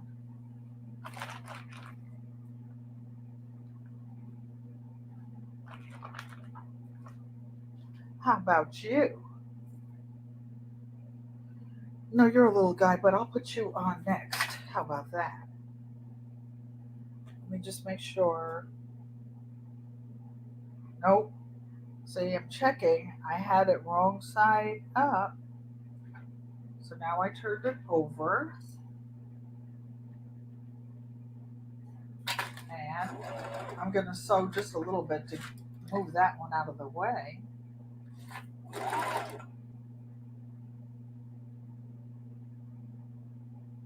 And if you're ever sewing these strips and they're not completely straight, it's okay. Nobody's going to look. It's going to be almost like an optical illusion. There are going to be so many stripes going so many ways that you go crazy trying to figure out which one was which, where which fabric was. Okay. So is this one finished? No, because we have one more to do.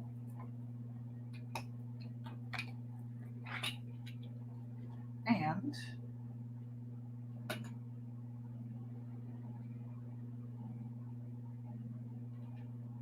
just because there's pink on the other side, I'm going to put this because I have two. No, here's one. Perfect size. Oh, I love it with all these colors. I don't like matchy matchy. That's why a lot of times when I'm sewing, especially a quilt like this or all these fabrics, I'll wear black or just plain solid colors. I have camel leggings on right now just so that I don't go crazy with all the colors and I can see a new pattern, a new dimension. Okay, so we got you sewn down.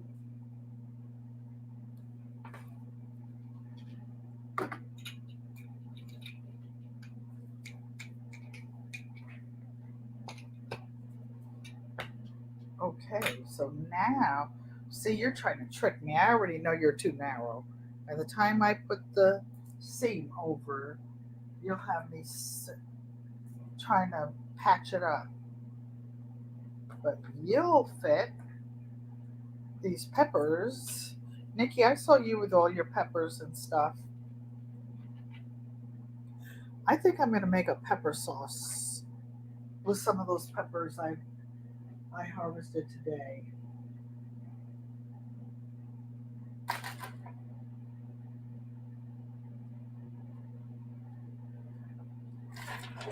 So, Jessica, did you cook your chicken with the celery? Today's a good gardening day on the channel. Did you cook your chicken with the fresh sage you picked today and the fresh celery? There's nothing, just the leaves of fresh celery. You don't use those big stalks like the celery you find at the store. It's too strong. You just use the leaves, and it's so strong.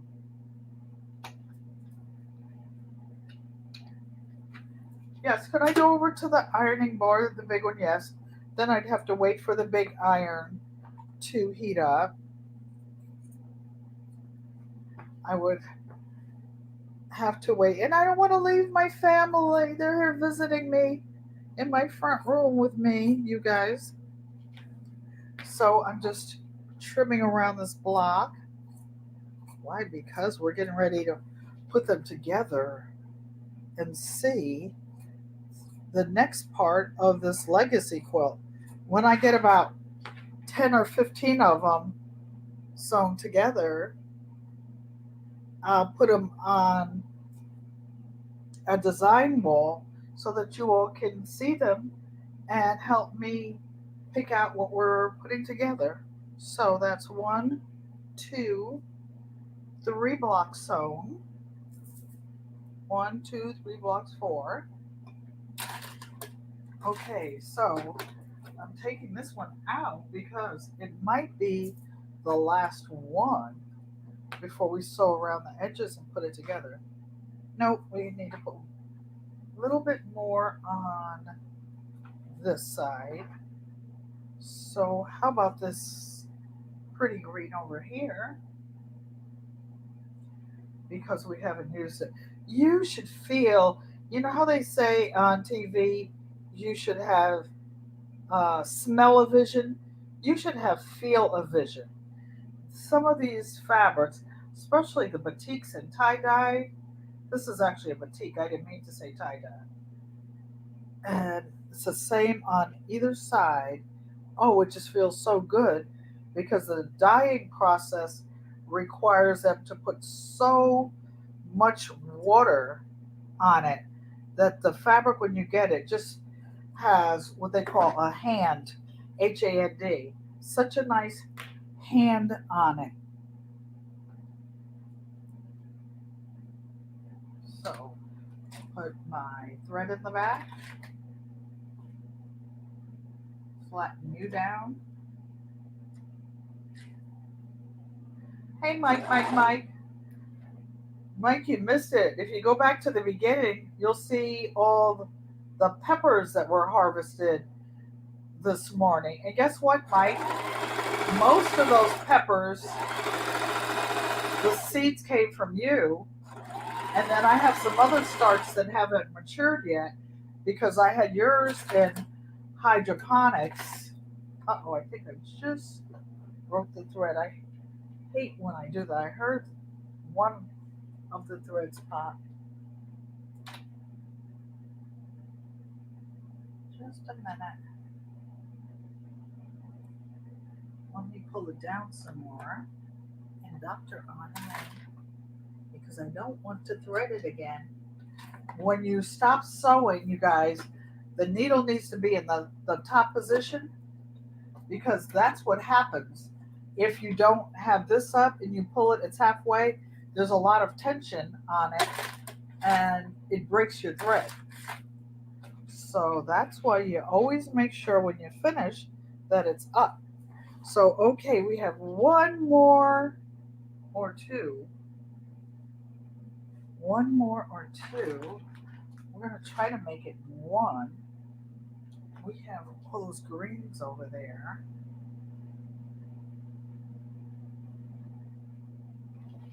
Trying to find one that will fit across that whole expanse. And I think I found it. I think this piece of purple will do it. Yes, you will do. So we're going to pre-cut you a little bit. Oh, and all these little scraps that are left over, you guys, I won't throw them away. I will use them for art projects where I'm gluing, I'm making collages.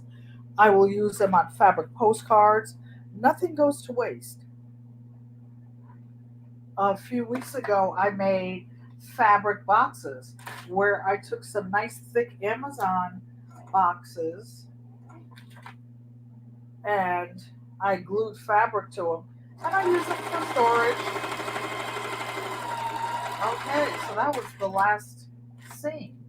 Put the needle up before I pull it out so I don't take a chance on almost breaking it. So let's move all this stuff out of the way. Oh, good evening, Kenneth Wilkinson. Thanks for coming and welcome, welcome, welcome. All these little weird pieces like this came off of something. I didn't throw them away because these would fit in a corner. I just didn't see those yellow pieces. Unbiased. And of course, there's a pile over here on the floor. That's okay. We'll clean up tomorrow while I'm listening to church on TV. Yeah, on TV. I'm just clearing this away so that you can see the table and see this magic coming together. So,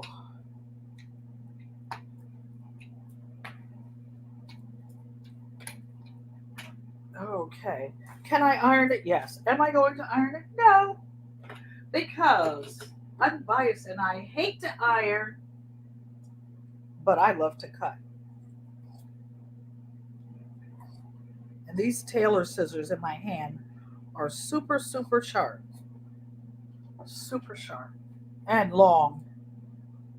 So they cover a lot of yardage. So I'm going to go around you this way.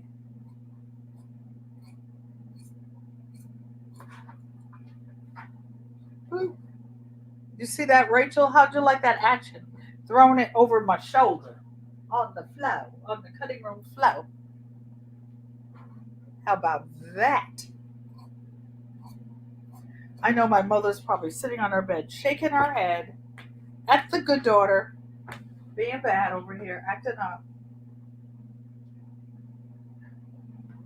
Okay, so now I'm rough cutting this fourth block because I'm going to stitch it down before I cut it true to size. So let's see what we have so far. Latanya Lewis is laughing probably about my mom about to pop me. So here's basically what one block is going to look like.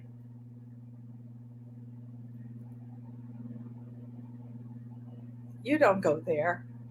Toss it off. This is a block. This is a piece of leather for something else, for a bag. This is a block. And this wild thing is a block. So let's see how I'm going to put it together. And I will let you guys vote and help me decide on the layout. So that's going to be fun. So you guys who are content creators, drop your link in the chat so that new people coming in can find you and find what you're about. So I'm just sewing around the outside from the back because from the front you can't really see where the edges are.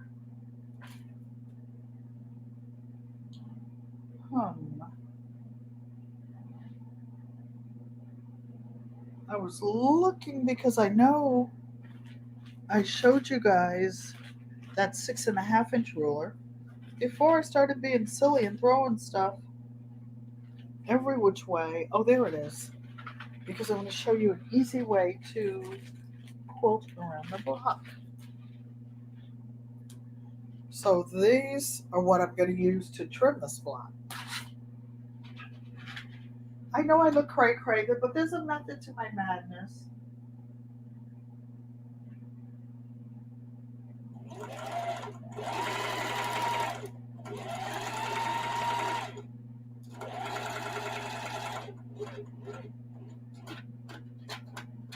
So I'm just sewing around the edges to hold all these different fabrics down, because when I get to the next part and I'm sewing the blocks together, I don't want all these edges flipping back. Do you have to do this? No. You can glue them down if you want to. You can use heated bond. You could use some type of sticky spray. I don't like all that stuff because it sticks the needles up. And these needles cost money. Everything costs, period. So that's one. Uno. Empezando dos. That means I'm starting number two.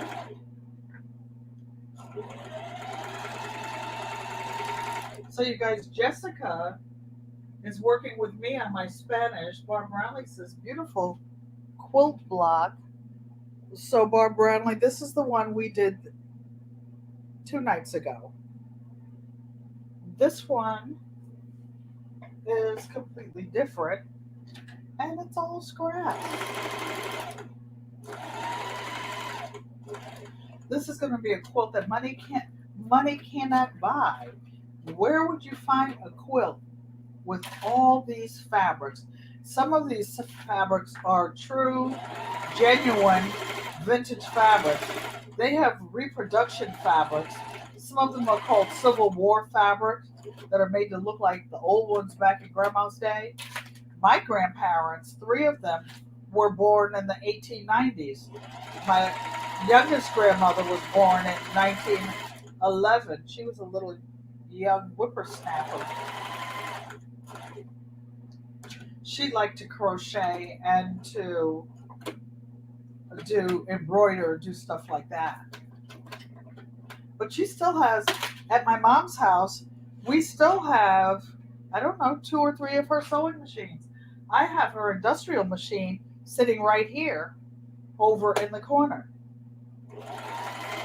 When I start doing some of the finishing on these quilts, I have an embroidery foot that I'm going to put on it, and I'm going to use it like a sit-down long arm or mid-arm machine. Okay.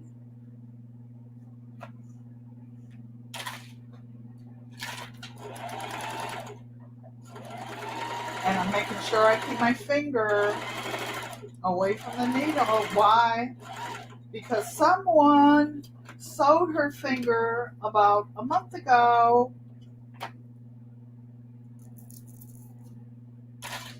Sewed her finger, looking at the monitor, did take her foot off the pedal. Oh yes, she did. And it hurt like I don't know what. Wait a minute. Uh-oh. See, I looked over, almost made a boo-boo. I'm like, why is the white part shorter than the part I'm trimming? Because it had, when I went over the seam, it flipped back a little bit. That's why you have to pay attention.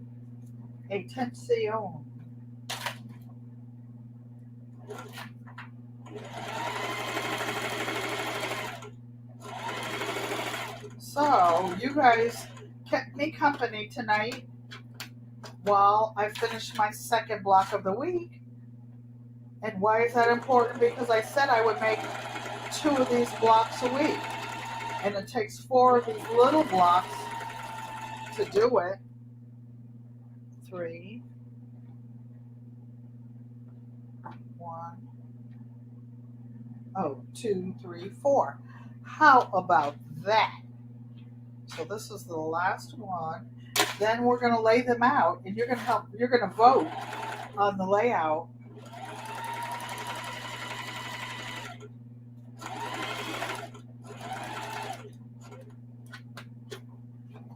Yes, could I get up and iron this with a big heavy duty iron? Yes, but I'm not going to. I'm winging it, aren't we, unbiased? We're just doing it. And it's fun. It's enlightening. It's like doing donuts in the parking lot. When nobody's looking, nobody called the popo. Of course, we would never do that. Thank you. Thank you, Maria Graham. I appreciate all of you. So tomorrow I'm going to make some Italian wedding soup and some down south cornbread. Why? Because I want to. That's why. Whatever Lola wants, Lola sometimes gets. So when you're raising the needle, you always put the wheel towards you. Never turn it back. It messes up the timing on your machine. Might get away with it a few times, but guess what? You're not going to get away with it all the time. And it's going to cost you an expensive trip to the sewing machine shop. Okay, block 1. Let me see if my chest is big enough. I am my grandmother's child. Granddaughter. 2. Why are you here? I'll do it down flat. How about that? But I just want you to see that all 4 are trimmed. What am I going to do? The 6.5-inch ruler. I'm going to put it up here and get my handy dandy rotary cutter. Now, when you trim these blocks, right? See how easy it is when you have a ruler that size, even though I missed on the edge down here. It's just more comfortable to use than one of those big long rulers. I have a big long ruler over here somewhere. Oh, here. You can use it whatever you like, whatever floats your boat. So I'm going to put this one there. Always keep your fingers way back from the ruler. And just because I'm sitting down and not pushing on it hard, I'm doing it twice. Okay. So the blocks will go together easier if you trim them. Do you have to? Nope. But you're going to have some messy blocks. Ask me how I know.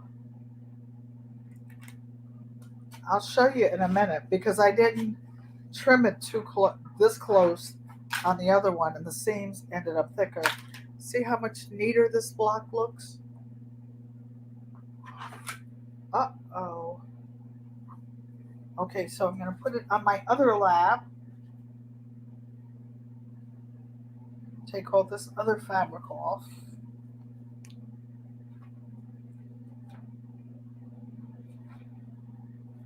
Okay, so this one's trimmed.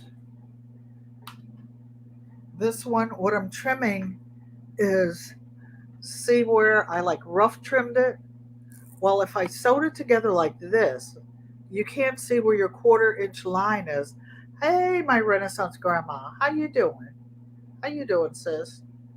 But the block really needs to be cut where the white square is. So let's get to getting and get it done. Get it dead, right? Let me put my cute little, not too much junk under there. Daddy used to say we were growing up, y'all don't clean up. People come in the house, you're kicking stuff under the sofa and whatnot. So underneath this mat, it's like kicking all the stuff I kicked up under the sofa. Other little notes that I made for other stuff. There's crimes going on underneath here, y'all. Again, I'm going across there twice. I can feel this is loose. I have a nice tutorial, you guys, on changing the correct way to change a rotary cutting blade. I never thought I'd get this far on YouTube. What I'm going to do is go back and reorganize my videos so that you can find my cooking videos. I don't cook a lot because there are some channels devoted directly to cooking. They have big channels, but guess what? They can't cook any better than your Auntie Ellen. I was cooking when they was bound, child, and I cook Southern. I live up in the North now, but I have lived in the South. I have family in the South, and I cook Southern. My dad was from the South, and I love Southern cooking. I love going down south in the summer, and Grandma made her peach preserves. And you know how you see the the name brand preserves on the shelf, and you see the peach preserves. They're all nice and yellow and cute. My grandmother's, my grandmother's preserves were dark brown. You know why? Because they used cane sugar from the cane that they grew. They used unrefined sugar. Were not putting white sugar in everything that they baked, and they didn't use pectin. They boiled it because the fruit has natural pectin in it. So they boiled it and used the natural pectin. And there was nothing like getting up in the morning.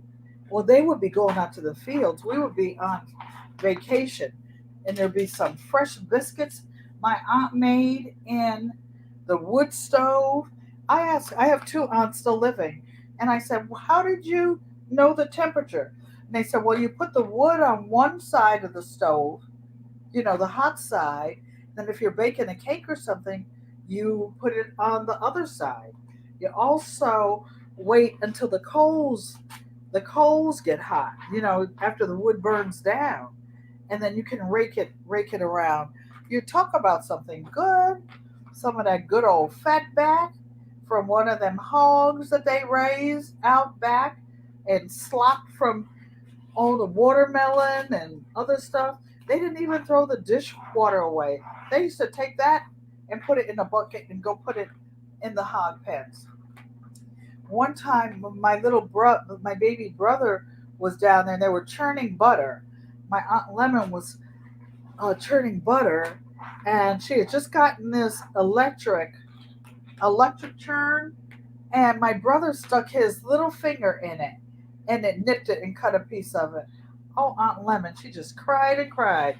This was nothing like some of them biscuits with that lard, made with the lard that they made, some buttermilk, fresh buttermilk.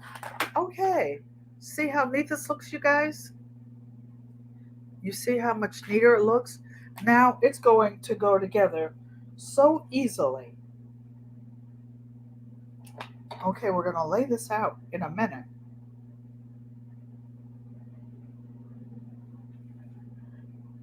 Okay, I did not trim these that well. And you know how you can tell? Unbiased LLC, you see how this stitching is kind of rough looking? It doesn't matter. It's going to be inside the quilt, but it doesn't lay as flat. Now I'm going to have to press these open for them to go together. So now that's what I wanted to show you guys, the difference. What happens? Don't say, don't say, guess how oh, this was the last piece I wanted to show you. Because they weren't exactly even, and does this matter? It's a utility quilt? Probably not. Who's going to look at 30 blocks and find out? Let me show you what I'm talking about. You see right in here where this finger is? This seam on my quilts, my show, this seam in the intersection meet exactly. This I couldn't do. Can I take this out to fix it? Yes, I can, but guess what?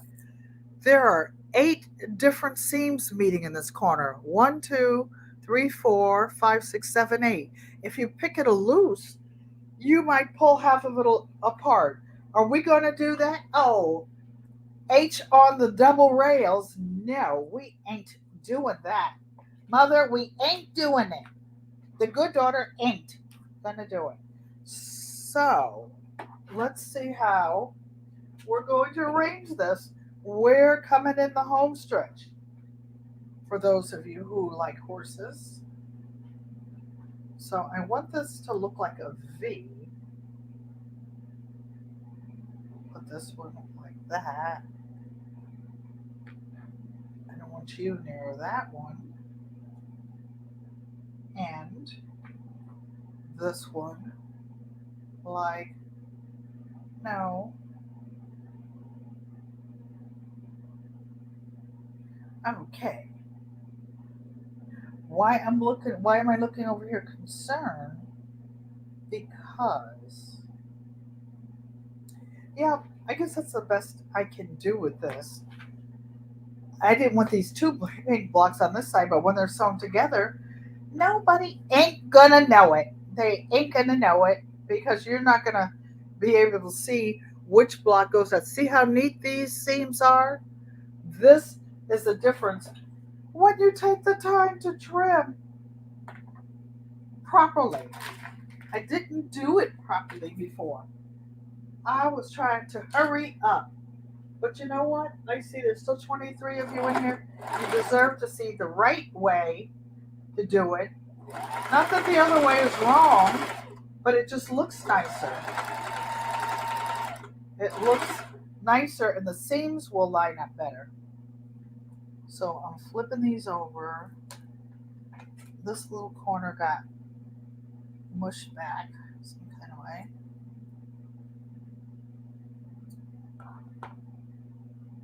Okay.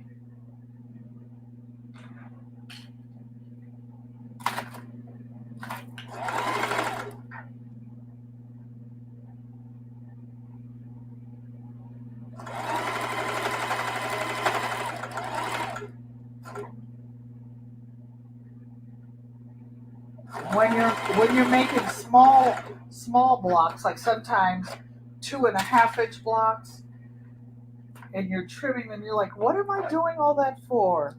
To get that little sliver off. You saw what a little sliver I took off. So what I'm going to do is I like to stagger my seams. Why? Because it makes them thicker. When you split it open, it's just like you split your legs open or something. It will not have as much strength as if you take both seams and flip them this way, then take both of them, flip them that way. You have to pull all those loose. All those are loose. So I'm taking one seam to the left and one seam to the right. You see how neat that looks up there? It just makes, trust me, for a better quilt. Now I'm gonna put this way, and what happens when you flip one to the left and one to the right, it's called nesting. Then what I do is, I'm going to show you guys this. I take one pin and I put it exactly in the seam on the bottom piece. Then I put it exactly on the seam on the top piece.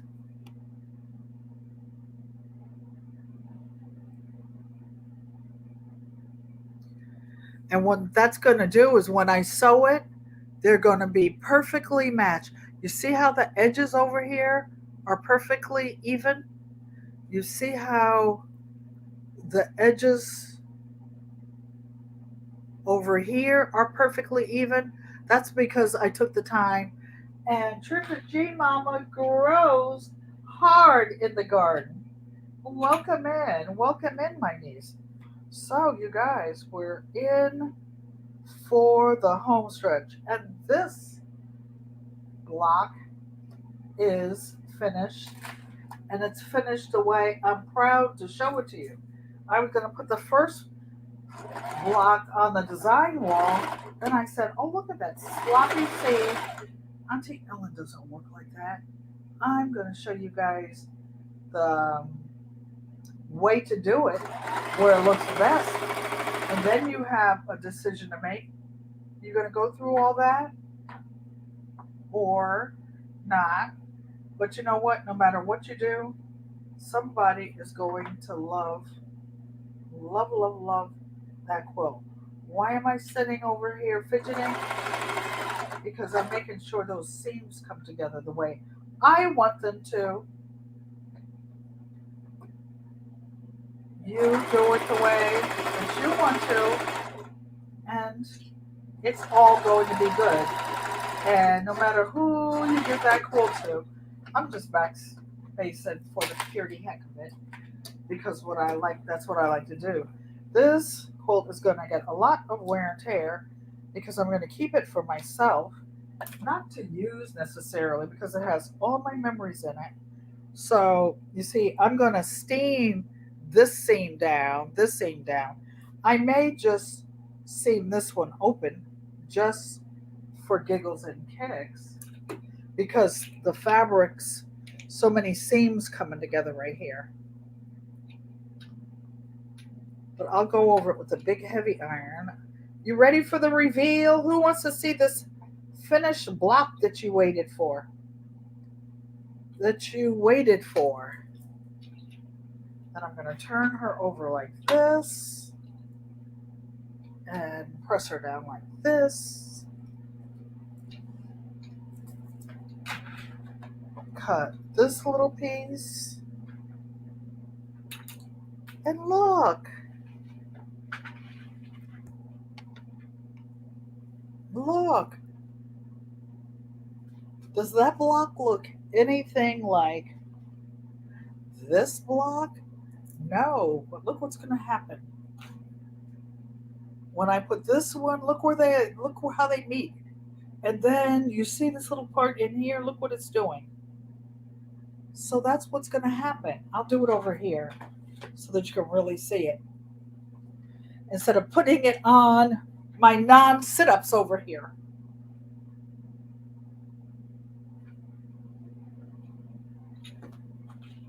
So, let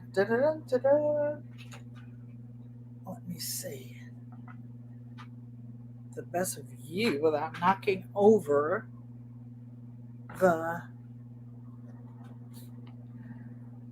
blocks. And I'll take a picture.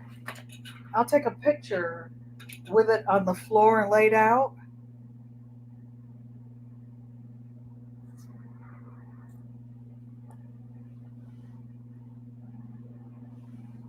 This way.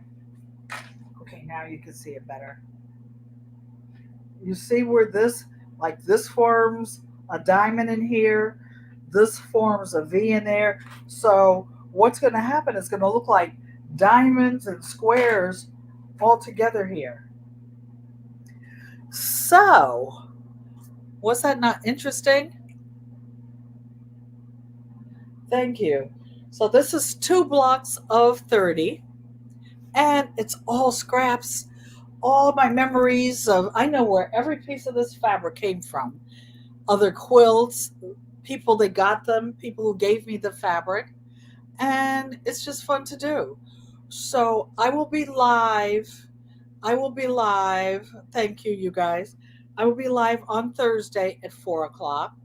I will have some of the squares of my mother's big denim quilt laid out and put together. And Ego amo te, mother. Ego amo te means I love you in Latin. Each and every one of you in an American sign language. This is an I. This is an L. This is a U. This is how you say I love you. So we went from the garden to the studio. See you all. Ego amo te. You guys be safe. Hold on for the outro. Oh, wait. Hold on for the tribute to the moderators. I want to do that first, and then I will do the outro.